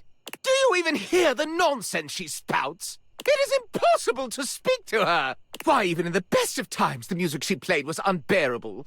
Though, of course, it's become even worse since she took that tumble. What tumble? Oh, I wouldn't know. I would never tell. She simply hasn't been the same since that party. If you want to know more about this scandal, I would ask Celia. She was there for it all, and most importantly, she's at least given me a kiss. She kissed you? I don't believe you. It doesn't matter. I can still taste the stucco. I'm not wasting a minute more on this if no one here will kiss me or turn the volume down. Go away! Don't climb up your thumb, mister. Don't you listen to a word he said. I'm fine, and I've always been fine. I'm still hitting on all 8. But whatever. If that goofy guy is going to come back here and bump his gums every time I start having a little fun, I'll just dance here all by my lonesome to the music in my head. And dance she does, in complete silence. Sometimes she hums a little, but even her humming has the same strange speed and pitch to it. Perhaps speaking to Celia might help you clear all this up. Alright, so Celia's on the to-do list.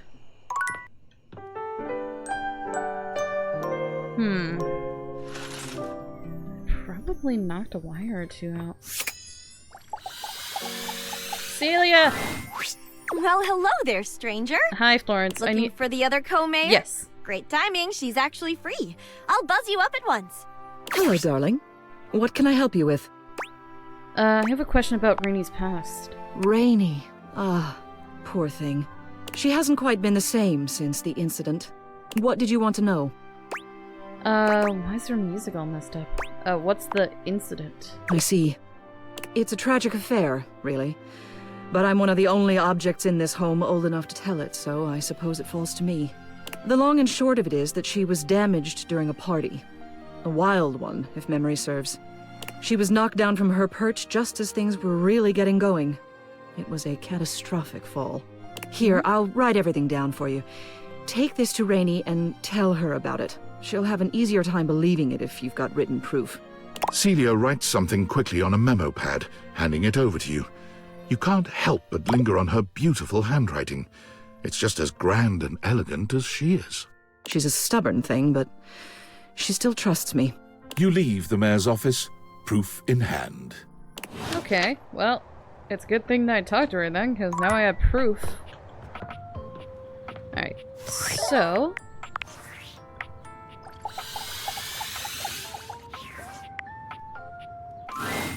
When you enter your office, Willie seems more clear-headed than when you'd last spoken. She seems happy. Hey, Willie. Oh, hey, there you are. I was just getting ready to ping you. It's like you read my mind. I still don't have a job yet, or a plan. I thought we were going to tell me some good news. Then why do you seem so happy? Well, I've been thinking.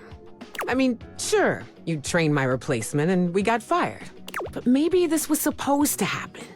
If the future is that uncertain, if me and all my potential can just come in and get kneecapped by some insane, unforeseen development like AI all over the place, maybe it's time to stop worrying about what I could be, what I could have done, and just worry about who Willie is now.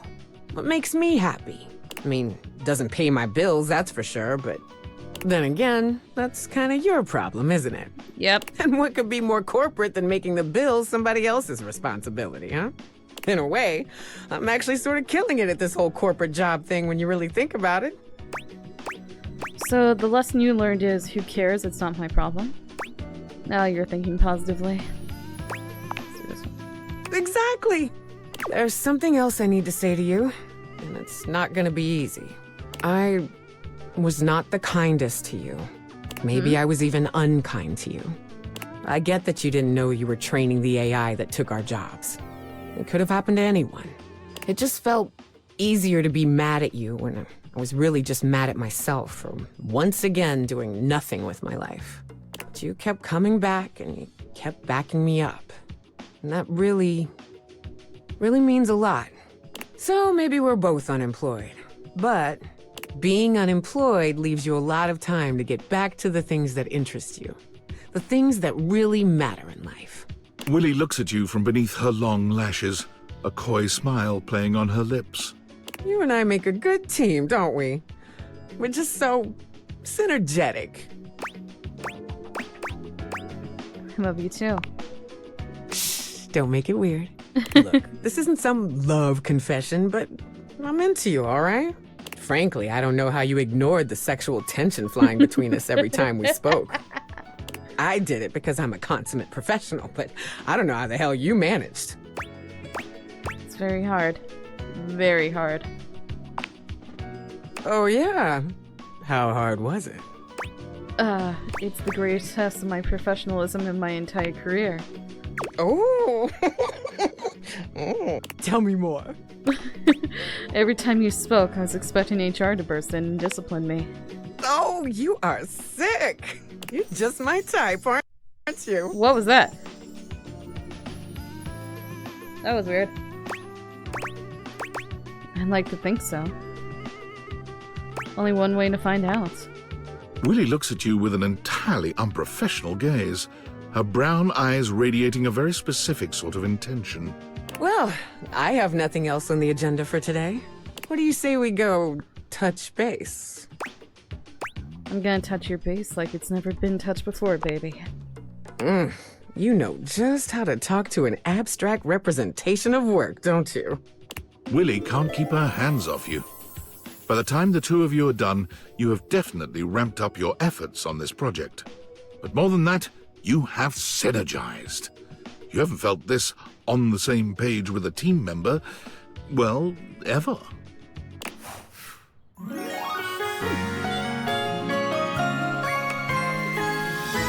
Let's get to work. Okay, now I'm in love with my work. That's great. Anyway, Rongo my Winwa. Rongo. You have come, human.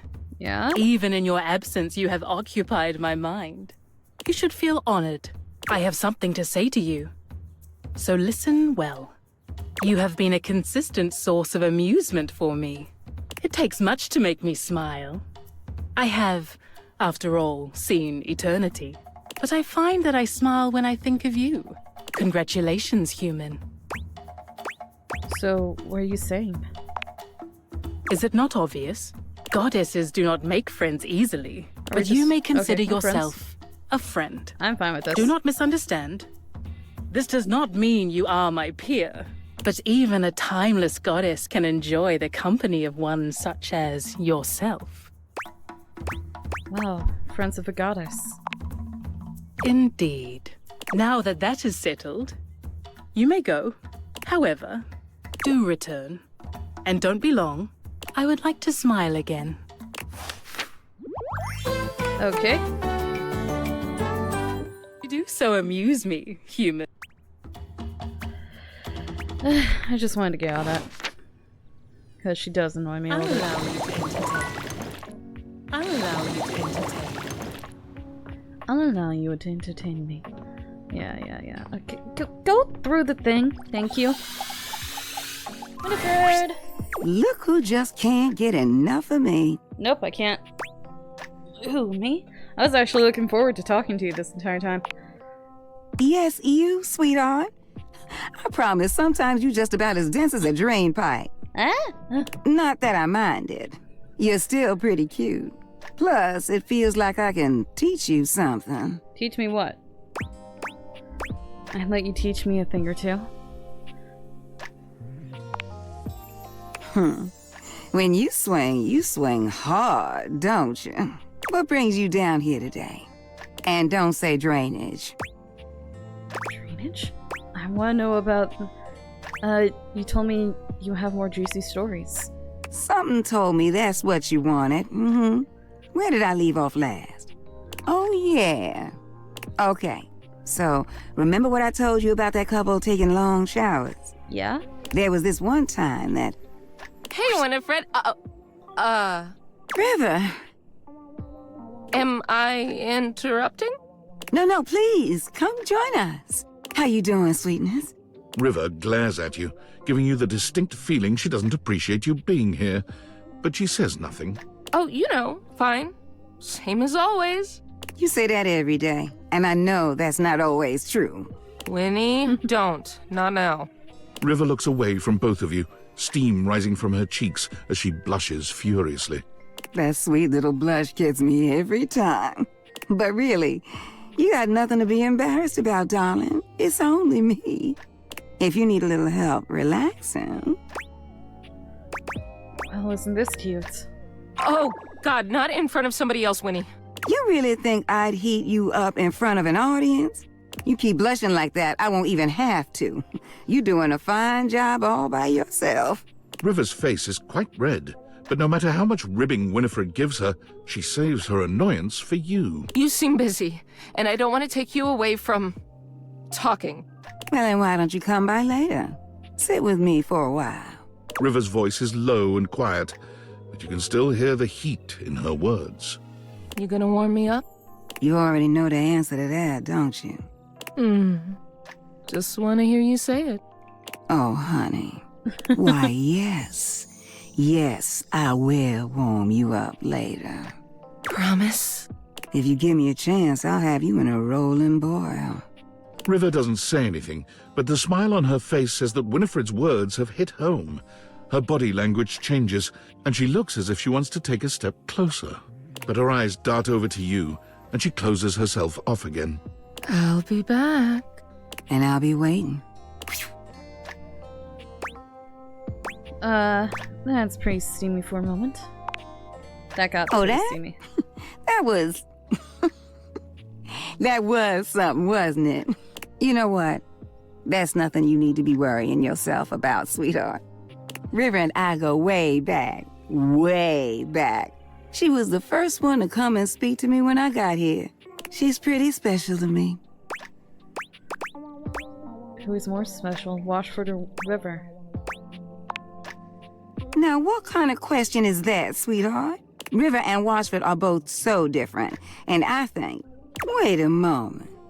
Look at you, distracting me again. I'm starting to expect you didn't come here for a story after all. Look, I gotta go get ready for my visit with River. You sounded ready to me. You need to go on somewhere. I have no idea what you are suggesting. You know what? Why don't you just go on ahead and I'll see you later, all right, sweetheart? Go on now, get going. Alright, well, bye, I guess. That pipe is also a part of this? What? Oh, there's different pipes, that makes sense. Hi, Aaron. I heard you. Hello. Nice to see you again. Breathe me. My heart. Still creepy. Still very creepy when you do that. Anyway, Rainy! Rainy is still dancing to music no one but she can hear. Are you here to join me? I thought we might talk about your music. Celia told me about what happened to you all those years ago. What do you mean? You pull Celia's note out, and begin to read from it. There was a party in the 70s. A really wild one. Yeah, so? We had parties all the time around here. It was the Roaring Twenties theme party. Clappers and kinksters all around cutting a rug and all that.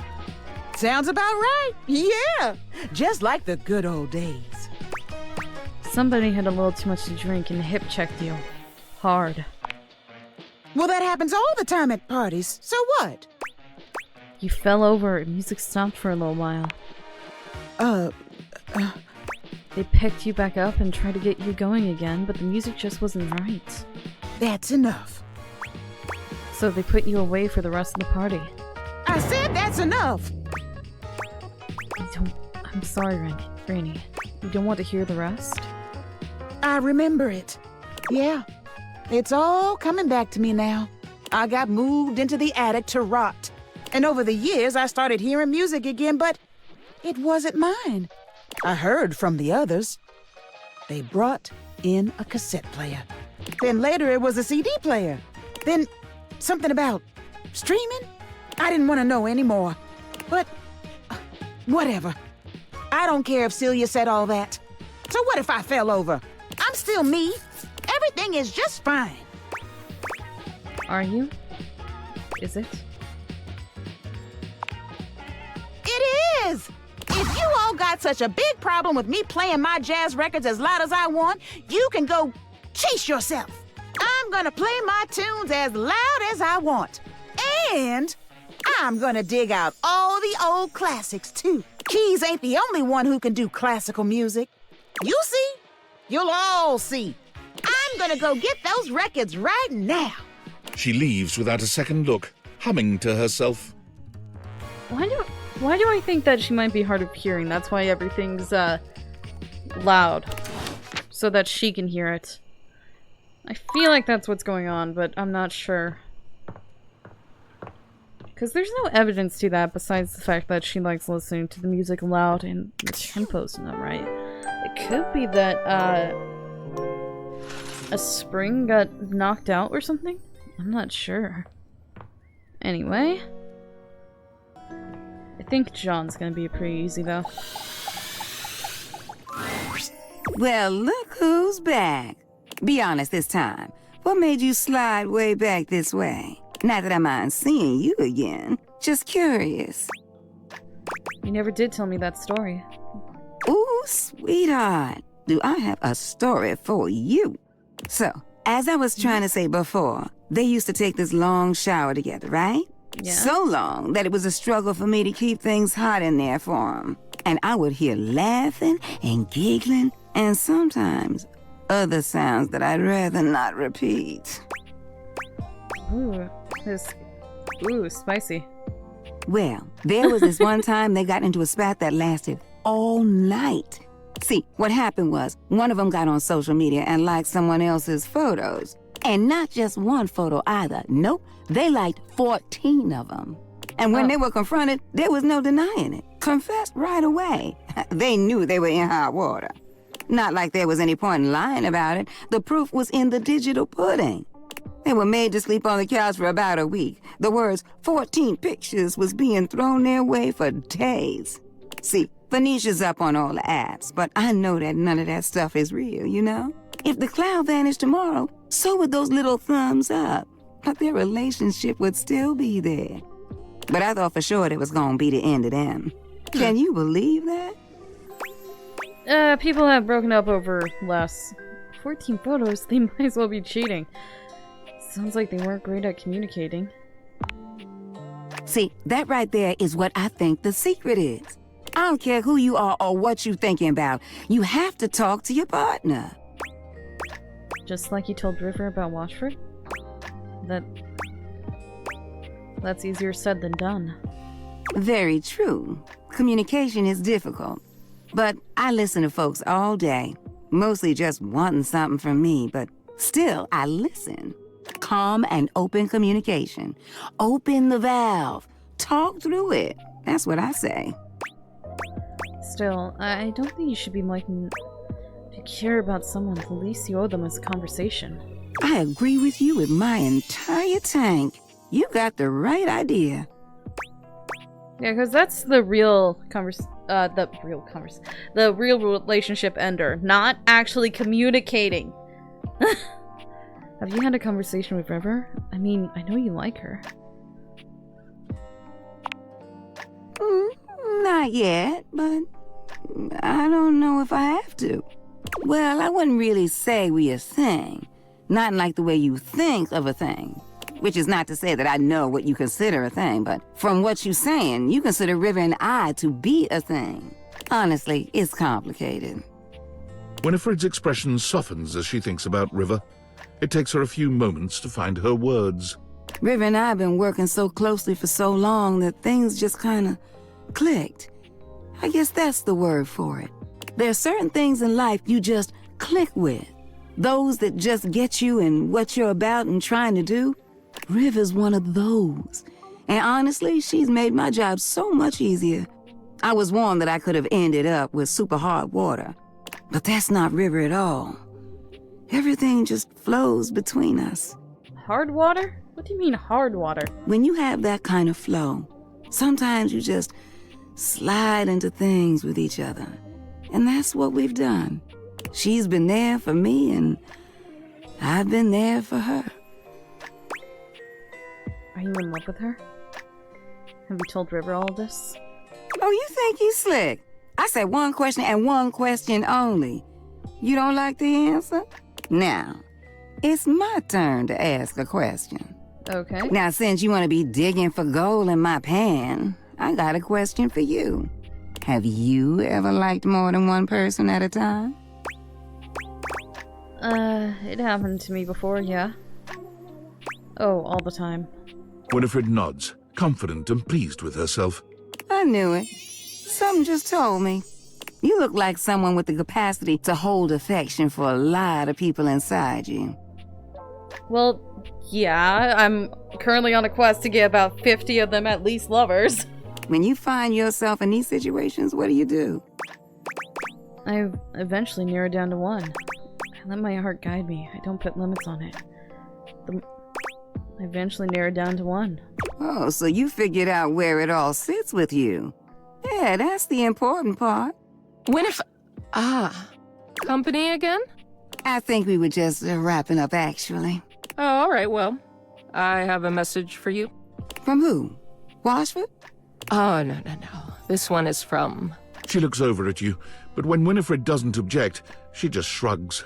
Bathsheba? Oh, well, Wait, you sure it's from Bathsheba? Wouldn't say it if I wasn't sure. Really? Come on, Win. Bad enough I have to play messenger between you two. She said she has something important to say to you and that you should shake the pipes and give her a call. Okay. I'll do just that. River looks relieved to be done, though still grumpy about her assignment. Well, whatever. See you later. You know where to find me. Now she would too? Damn, girl.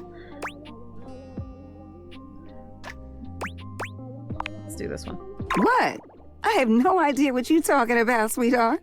Why don't you head on now? I ain't trying to kick you out, but I'd just rather take this conversation in private. I'll see you around, sweetheart. Okay. I have a bad habit of forgetting what I'm doing. Rainy, then John, then Arma, then Betty. Oh, hi! Hi.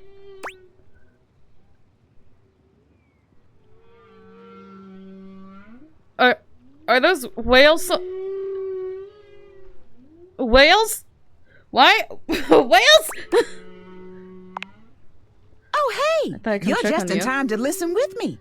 Are you listening to whales being tortured? What's going on? Oh, this? It's your deep-sea mammals record. Mm-hmm. Oh, okay. So I was right about whales. Track 3, Song of the Sperm Whale. I own that? Where the hell did that come from? According to the sticker on the sleeve, you donated money to Reiki for whales. This is why I never leave the house. I can't say no to charity. Oh, you're real free with your dough, ain't you? But anyway, you can go now. I'm really feeling these whale sounds. And I don't want nobody here to kill my whale buzz. Go on now. Sneak. Oh. What? What just happened? What? I'm gonna have to talk to you. Hi. Well, we had fun, didn't we? You might not have been as much of a scandal monger as I was, but we had our moments. Actually, I really love getting those scandals going. I miss the old you. I actually like you for who you are underneath. Me? Just regular old John? Yeah, you're a lot better than...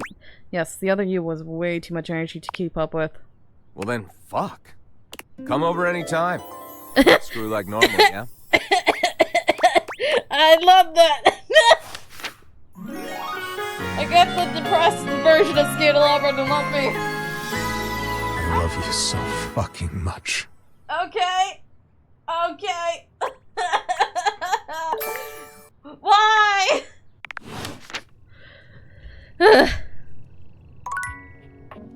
Fire! Extinguished. Fire! Extinguished. Fire! Extinguished. Okay. Interesting. Arma. Yes. Yes, Arma. Arma. We need one more lover, then I'm ending the stream. Just one more. Bleep! Fire! Fire! Bleep! Huh? Oh, no, not this again. I heard something from down the hall. We need to go get help. Bleep! Just Scandal Opera getting a little overzealous with his hairdo. No need to worry. Bleep! It was? Oh, that explains why there was just a tiny amount of smoke. And it went out half an hour ago. Bleep! Oh, okay, now you can Yes, I'll just... Bleep!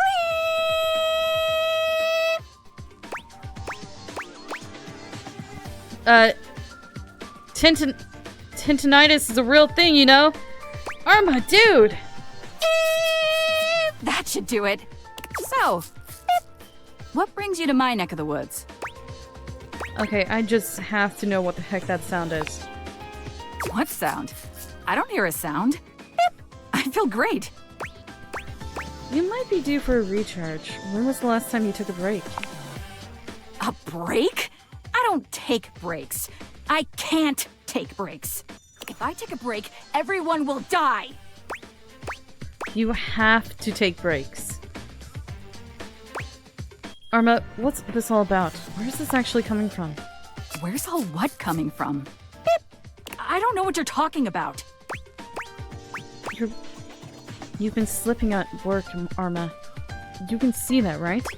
This is serious. I really need to know. Your behavior is... Let's do this one. I can't do this. Not right now. I need to leave. Where are you gonna go? You're mounted to the wall! I'm working through the thoughts in my head. There's so much going on in this game. Okay. There's a supernatural darkness around your bed when you enter. A strange void that makes you feel slightly uneasy. You recognize that odd feeling. Betty is speaking with Nightmare. You really don't think you could do it? Is that really something you want? It would be fun for me, but I don't think it's really your thing. You know, sex and horror have always gone hand in hand. It's not the worst idea, is it? Well, yeah, of course. But you've watched me work, and you never really seemed all that into it. Oh, I didn't? How is Betty able to pull Nightmare, but I'm not? What was it you said? I like Betty, but still, this is mean. Rubbing in my face that I couldn't get Nightmare!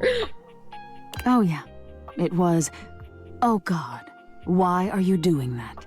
Is that really necessary? Now that's just excessive. I remember it differently. You weren't even watching. You were looking through the cracks of your fingers. Oh, you were watching a horror movie. Give it up, Betty. My work is not for you, and that's all right. Nightmare's gaze falls to you then, and you feel a shiver run down your spine. I'll see you later. Nightmare dissipates, but the air of dread that accompanies her takes a little while to clear. Betty sighs, her shoulders slumping. Oh, guess I should have seen that coming. Seen what coming? Were you trying to have nightmares? Well, maybe. I just thought maybe if I had nightmares... I mean, I already sleep poorly. But maybe in a nightmare I could find some small moments of joy with my beloved. Nightmare doesn't usually take requests. But since we're such good friends, I figured maybe she'd give me a sexy nightmare. What the hell is a sexy nightmare? Is that even possible? Of course it is. For example, I'm being hunted by some unseen monster or being. My heart is racing. My knees are weak. I'm stumbling and tripping as I go. I fall, and I close my eyes knowing the end is coming. But I don't die. I turn to see my beloved standing over me, a bloody knife in their hand. I'm saved, and I thank my rescuer in the only way I know how. A warm hug. But then, I'm on my back again, and my beloved's hand wraps around my neck. I can't breathe. I can't cry out. I can't make a sound. We'll be together forever, they whisper, raising the knife high in the air. I wake in a cold sweat, alone and afraid. There. You see? That wasn't sexy in the least. Wait, I do kinda get it. That wasn't sexy in the least. I'm sorry you don't think so, but it's just an example. Nightmare really seems to think I shouldn't be bothering with all this dream stuff. She thinks there's a much simpler solution to my problems. But I don't know who she is to talk anyway. She has the same problem I do. She just deals with it differently. What problem is that? It's not my place to say. I've already said too much. Please, let's forget I said any of that. Consider it done. We can do that, but I would like to talk about you. You would? You're too sweet, you know. It's funny, I was just thinking of you. It seems like that happens a lot, honestly. I think of you, and here you are. It's a shame I can't seem to manage that at night. I knew it. I literally sleep on you every night. What? Guess there's no point in hiding it now. You're the one I've hoped to see in my dreams. My beloved. The one who tortures me with your proximity. I'm shocked. Wow, stunned. What? Please, don't pretend to be surprised. I am. For years, it's been just you and I here. And I've had to watch you sleep with that angelic look on your face. When I was at the warehouse, I never had this problem. But the day I was delivered to you, you laid down. And I knew right away I was in trouble. What's so special about me? I never slept so well before you. You don't know what it means to me to hear that from you. It's what I was made for, you know? I've had my share of partners over the years. I'm a free bed, you know. But I'm at my best when I'm in love. And since the day I became yours, I haven't had a good night's sleep. I know it's a lot to lay at your feet. Especially knowing we have to sleep together night after night. But I don't know if I can keep this to myself any longer. I know it's a lot to digest, so please, take some time to think about it. I'll give you some space to sleep tonight, and we can talk tomorrow. All right? I already have my answer. Please, just give yourself the night. Even if you think you know what you'll say. And sleep well tonight. Okay. Alright. How many lovers do I have now? Quite a few, for sure. I just want to make sure. I have 49, so I only need one more. So I think Betty will cover that last one. Okay, let's go talk to Winifred, Rainey, and Arma. Then we'll come back upstairs to talk to Betty. And, Diana. Which is my diary. Okay. Hi, Winifred. You keep coming in here looking for me. I'm starting to think you like talking to me or something. I do. Of course. How else am I gonna win your hand? Maybe so. Trying to play it coy. I'll say it works for you. Look, I know I've been telling you about that couple that lived here before. Well, I want to tell you why they moved out. Is that all right? Story time with you is always great. Now, let me start by saying these two people really loved each other. But what happened next really shook things up for me. They had a birthday party here. I was working double duty that day. It was what I would call a barn burner. I mean, they went on late into the night. The music was great, everyone was having a good time. But then, someone turned on the shower. I thought it was just those lovely tenants just wanting to be clean after the shindig. I heard their voices, but then I heard another. A third voice. And it was a long shower, too. But that ain't the point. The point is, after that, the arguing started picking up. I heard a name get tossed around that I ain't heard before. And then one day, when they were down here by my closet door, they started fussing and fighting. Then a question was asked. Who do you love more, them or me? Oh no. That's not where things went downhill. The response they got was, can't I love you both? What happened then? There was no response. That was a silence thicker than molasses on a cold day. Their shared showers were stopped. Within 2 weeks, they were packing boxes and getting ready to move out. Such a sad story. I know. It broke my heart to watch it happen. Oh, I really wish they could have worked it out. There's no way. You can't love more than one. I wish they would have talked about their feelings more.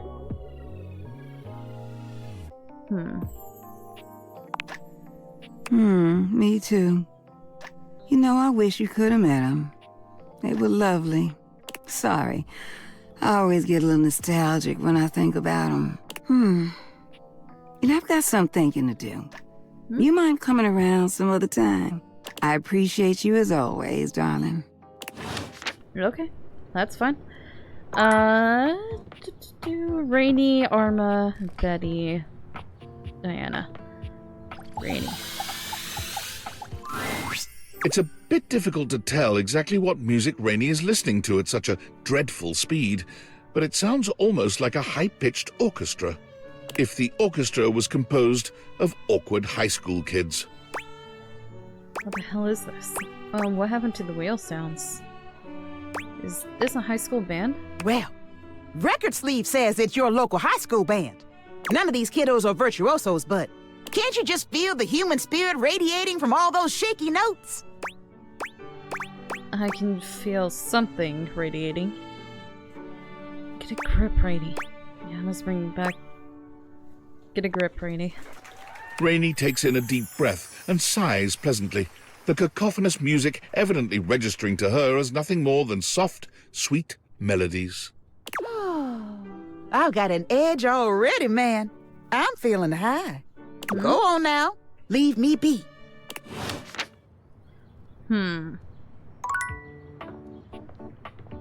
Okay, let's go talk to this Arma. Arma! Hey! I'm glad you came back. I was hoping I'd get another chance to talk to you. What about? After I left last time, I really thought about what you said. You telling me that my stress was negatively impacting my work? That really got through to me. Glad to hear that. I was worried about you. I could tell, and it was what I needed to hear.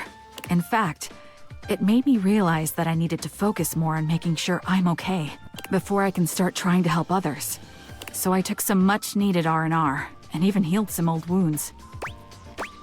Did it help? Absolutely. I set 3 new PRs in my training, and on top of all that, I realized that my battery was in dire need of a recharge. Like I said!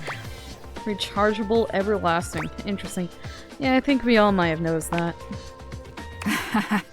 Oops. Well, now I'm operating at 100% again. And feeling like $1 million besides. Thanks to you, I can actually keep this place safe. Armor winds a wisp of smoke around one finger nervously, like one might with a strand of actual hair. You can take that off? So, now that I've got my energy back, would you maybe want to do something with me? Something like a date? I love that. So even after I've been so annoying, you'd still consider dating me? Yeah, You don't know how happy that makes me. We've only talked like 3 times. Wait. So, what should we do? Wait a minute. What? What? Arma? Everything all right? Do you smell that? Do I smell what? Sleep, sleep, sleep! Arma, your alarm! There's a fire! A fire? Where's it coming from? How can I help? It's in the bathroom! Sleep! Alert the house! Why is there toilet paper on fire? John Liu, what have you been doing? Dorian bursts into the room, all urgency. You were right, Armor. It's the outlet next to Sinclair! Hang on. We need more info before we act. Sinclair spilled water on it and now the wall is on fire! Wallace! I know exactly what to do. Yes? Go tell Eddie to flip his breaker so we can be sure there's no danger from electricity. Tyrell, I want you to soak it up and, if you feel up to it, jump on the fire. Anything for the house, Arma. Let's go. Barry, you just keep doing what you're doing. I'll do some research on East Asian Sithers. Let's hope this works.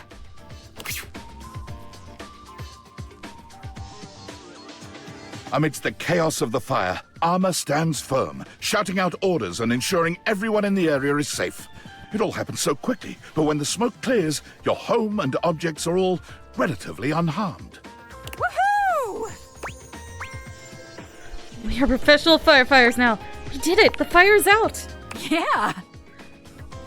See, after it was recharged, you gotta take it seriously. Way to go, Tyrell.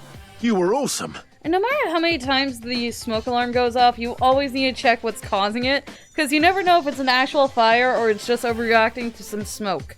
So are you, Dorian. Well, I'm gonna go dry off Wallace. Crisis averted. I'll flip the breaker back on and have Tony take a look at that socket. Wonder what got into Sinclair. Arma, you're an absolute hero. That was amazing. You know what? I owe it all to you. I don't even want to imagine how that would have gone if I'd still been low on charge. Now that we've successfully averted disaster, how about hanging out? So now that I'm a deputy firefighter, any interest on giving me a CPR lesson? Seems to me like all you need is a little mouth-to-mouth. Usually when we train like this, one of us plays the patient in distress and one plays the paramedic. Which would you like to be? I'll be the submissive patient. Then let me take over. You do your best to play the part of the patient in distress. But once Armor's lips find yours, all pretense of training fades away. There is only you, her, and the budding connection growing between the two of you.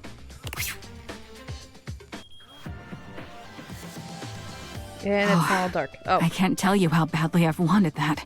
But I never knew how much I needed it until you helped me find my balance. Now I need a bit of a break. From what? Just a break from all the action. I think it's time for me to just chill out for a while. Come see me again soon, okay? Alright. Oh, okay, so we didn't get an ending. I knew it was too easy. Alright, we'll get an ending with her next time, I guess. For now, we apparently had relations again with a random object without being in a relationship, which happens a lot, I'm noticing. Anyway, hi Betty. It feels strange to walk into your bedroom with so much tension in the air. After all, this is where you go to relax and recharge. But you told Betty you'd give her the day to consider her confession, and now she waits for you, seated at the bed like usual. You're struck by the realization that no matter what happens here, everything will change from here on out. Thank you for coming. I hope you got a good night's rest. It was hard without you close to me. Oh, Thank you for saying so. I slept even worse than I normally do these days. I had too much on my mind. And there's too much at stake here. I suppose there's no point in beating around the bush here, is there? What do you think? Of me? Of the idea of us? Is there hope for us to be more than just two partners who sleep together every night? Yes. Oh my god, really? You really feel the same? I'm head over heels for you. I can't believe this is happening. Oh, I always thought this was a fantasy I'd take to the junkyard. If we sleep together every night, does this mean... I'm so happy, but... If we sleep together every night... Don't you worry your sweet little head about that. I don't expect you to sleep with me every night, or ever. And you being with me doesn't mean you can't be with others. I have my own fun, after all. I'm just so happy we can be together now. I honestly don't even know where to begin. I feel like I know you so well, but I want to get to know you better. And you must want to know me better. After all, I've only ever been a place for you to lay your head at night. You've never seen me for who I truly am until now. Tell me what you want from me, my love. All I want to do is make you happy. First things first, I really think we should go to bed. Just keep being your lovely self. Aren't you just a darling? Well, if you don't mind then, I'd love to go on a proper date with you. After all, I have you to myself every night. But a date in the daytime? Nothing would make me happier. Where shall we go? Why don't we watch a movie? Let's get a bite to eat in the kitchen. Let's go dancing. Oh, yes please. As you enter the dining room, you're pleased to find yourselves alone. Mostly. Hey, Rainy. Would you play us a little something? I'd love to. You two... Betty answers before you can, clearly thrilled for the chance to show you off. Oh yeah, absolutely. Oh, I'm so happy for you. All right, cuties. Tell me what you're in the mood for. Something slow. Something fun? Something fun. Something fun? Coming right up. Rainy plays a song that really seems to encapsulate the vibe between the two of you. Betty takes your hand, and the two of you dance without a care in the world, smiling and laughing and forgetting for a little while that the outside world exists. There's only Betty and her radiant smile, her hand in yours, and her eyes sparkling as the two of you truly get down. As Rainy begins to yawn and the music starts to wind down, you know you'll have to move on sooner or later. Thanks, Rainy. That was just lovely. It was my pleasure. I'm gonna turn in. But you two have fun. That was so nice. I've never been on a date like this before. Really? Why not? It'll be the first of many. You don't know how happy I am to hear that from you. Thanks again for tonight. This was truly magical. You and Betty walk back up to your room, hand in hand, the air between you thick with a welcome sort of tension. You get the feeling that Betty may not be ready for the night to end just yet. She looks at you expectantly, if sweetly. Invite her into your bed. You've slept on Betty for years, but never truly slept with her. Tonight is a night of firsts. After tonight, you'll never look at your bed the same way. Your room becomes a tangle of sheets, of bodies twisted into new and exciting positions. When you finally do go to bed, you sleep better than you can ever recall. Betty's soft warmth surrounding you, even in your dreams. This truly feels like the start of something beautiful.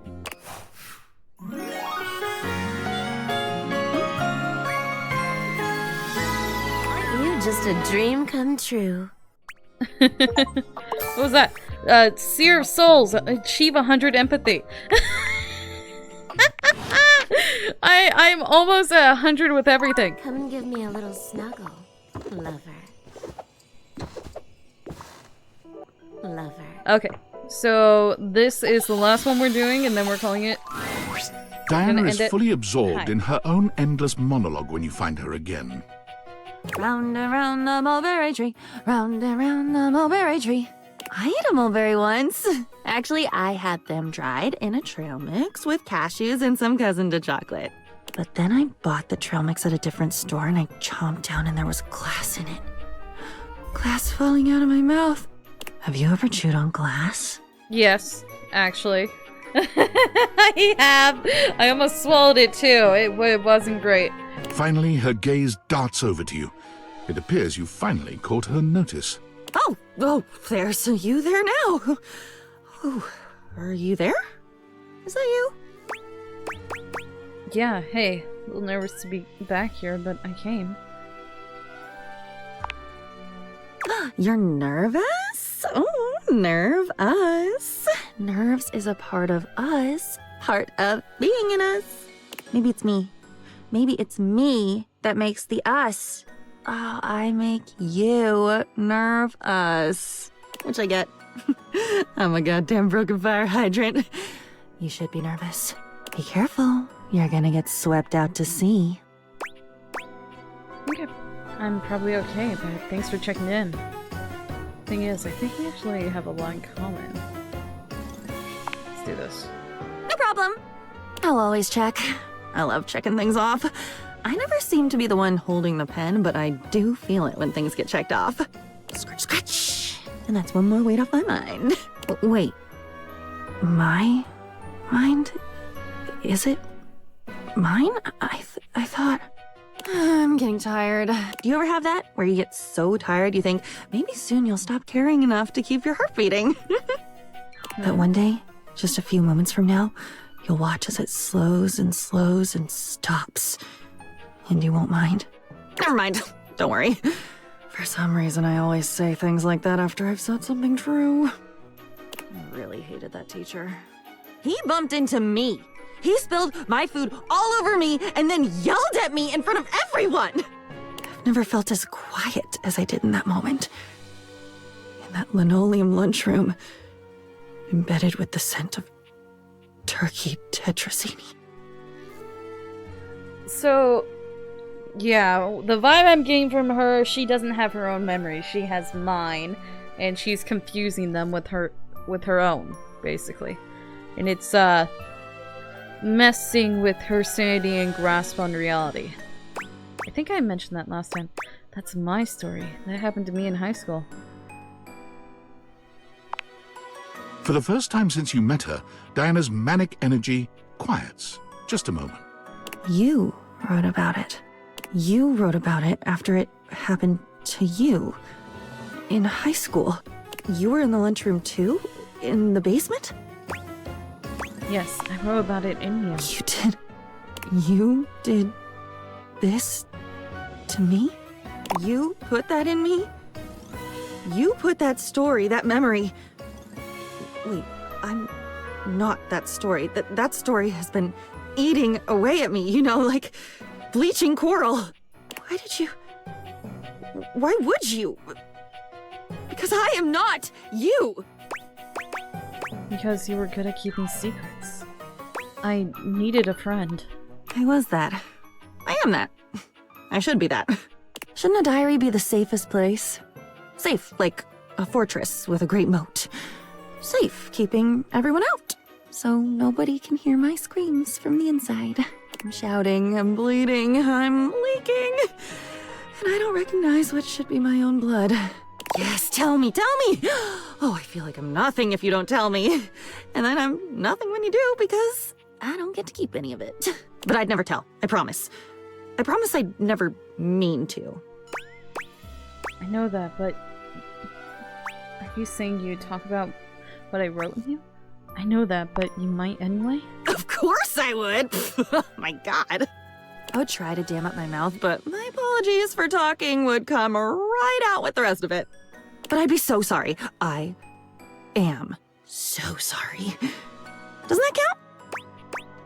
Not really. If I can't trust you, that's a problem. Sure it does. I can tell you're trying. I'm not trying. If I was really trying, I wouldn't be this way. If I had willpower, if I really cared... Wouldn't I be better? Must be my fault. It must be me being screwed up.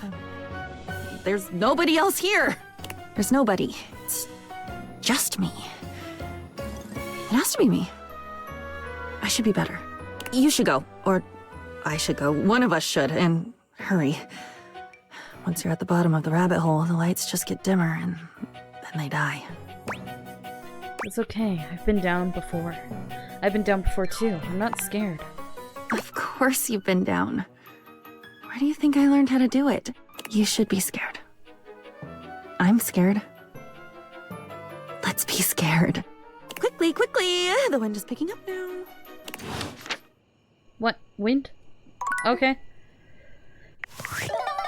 Well. Come and give me a little snuggle. Didn't mean to, Betty. Okay. What? Animation's still going. Okay. That is gonna have to be it. It's been 4 hours already. It's almost 4.5. The talk with Betty and everything took a little longer than I meant to. But we now have half of the cast of Date Everything as lovers. And only 8 of them hate me, so it's not too bad. That percentage isn't too bad. Let's see. It's 8% basically. 8% of them hate me. Well, plus the extra 2. That's still about 7 to 8% of the cast hates me. And then the rest of them are either friends or lovers, or we haven't really gone that far yet. So we have 20 more characters we need to get through. Next time I pick up that game, that's what we're doing. This game, that's what we're doing. We're close with a couple of them, because again, I've talked to a couple beforehand. That was before I was actually doing what I'm doing now. And then we'll start trying to figure out how to make the ones that hate us like us. And then also start realizing people. Anyway, that's gonna have to be it. Good day, good night, whatever time it is for you, and goodbye.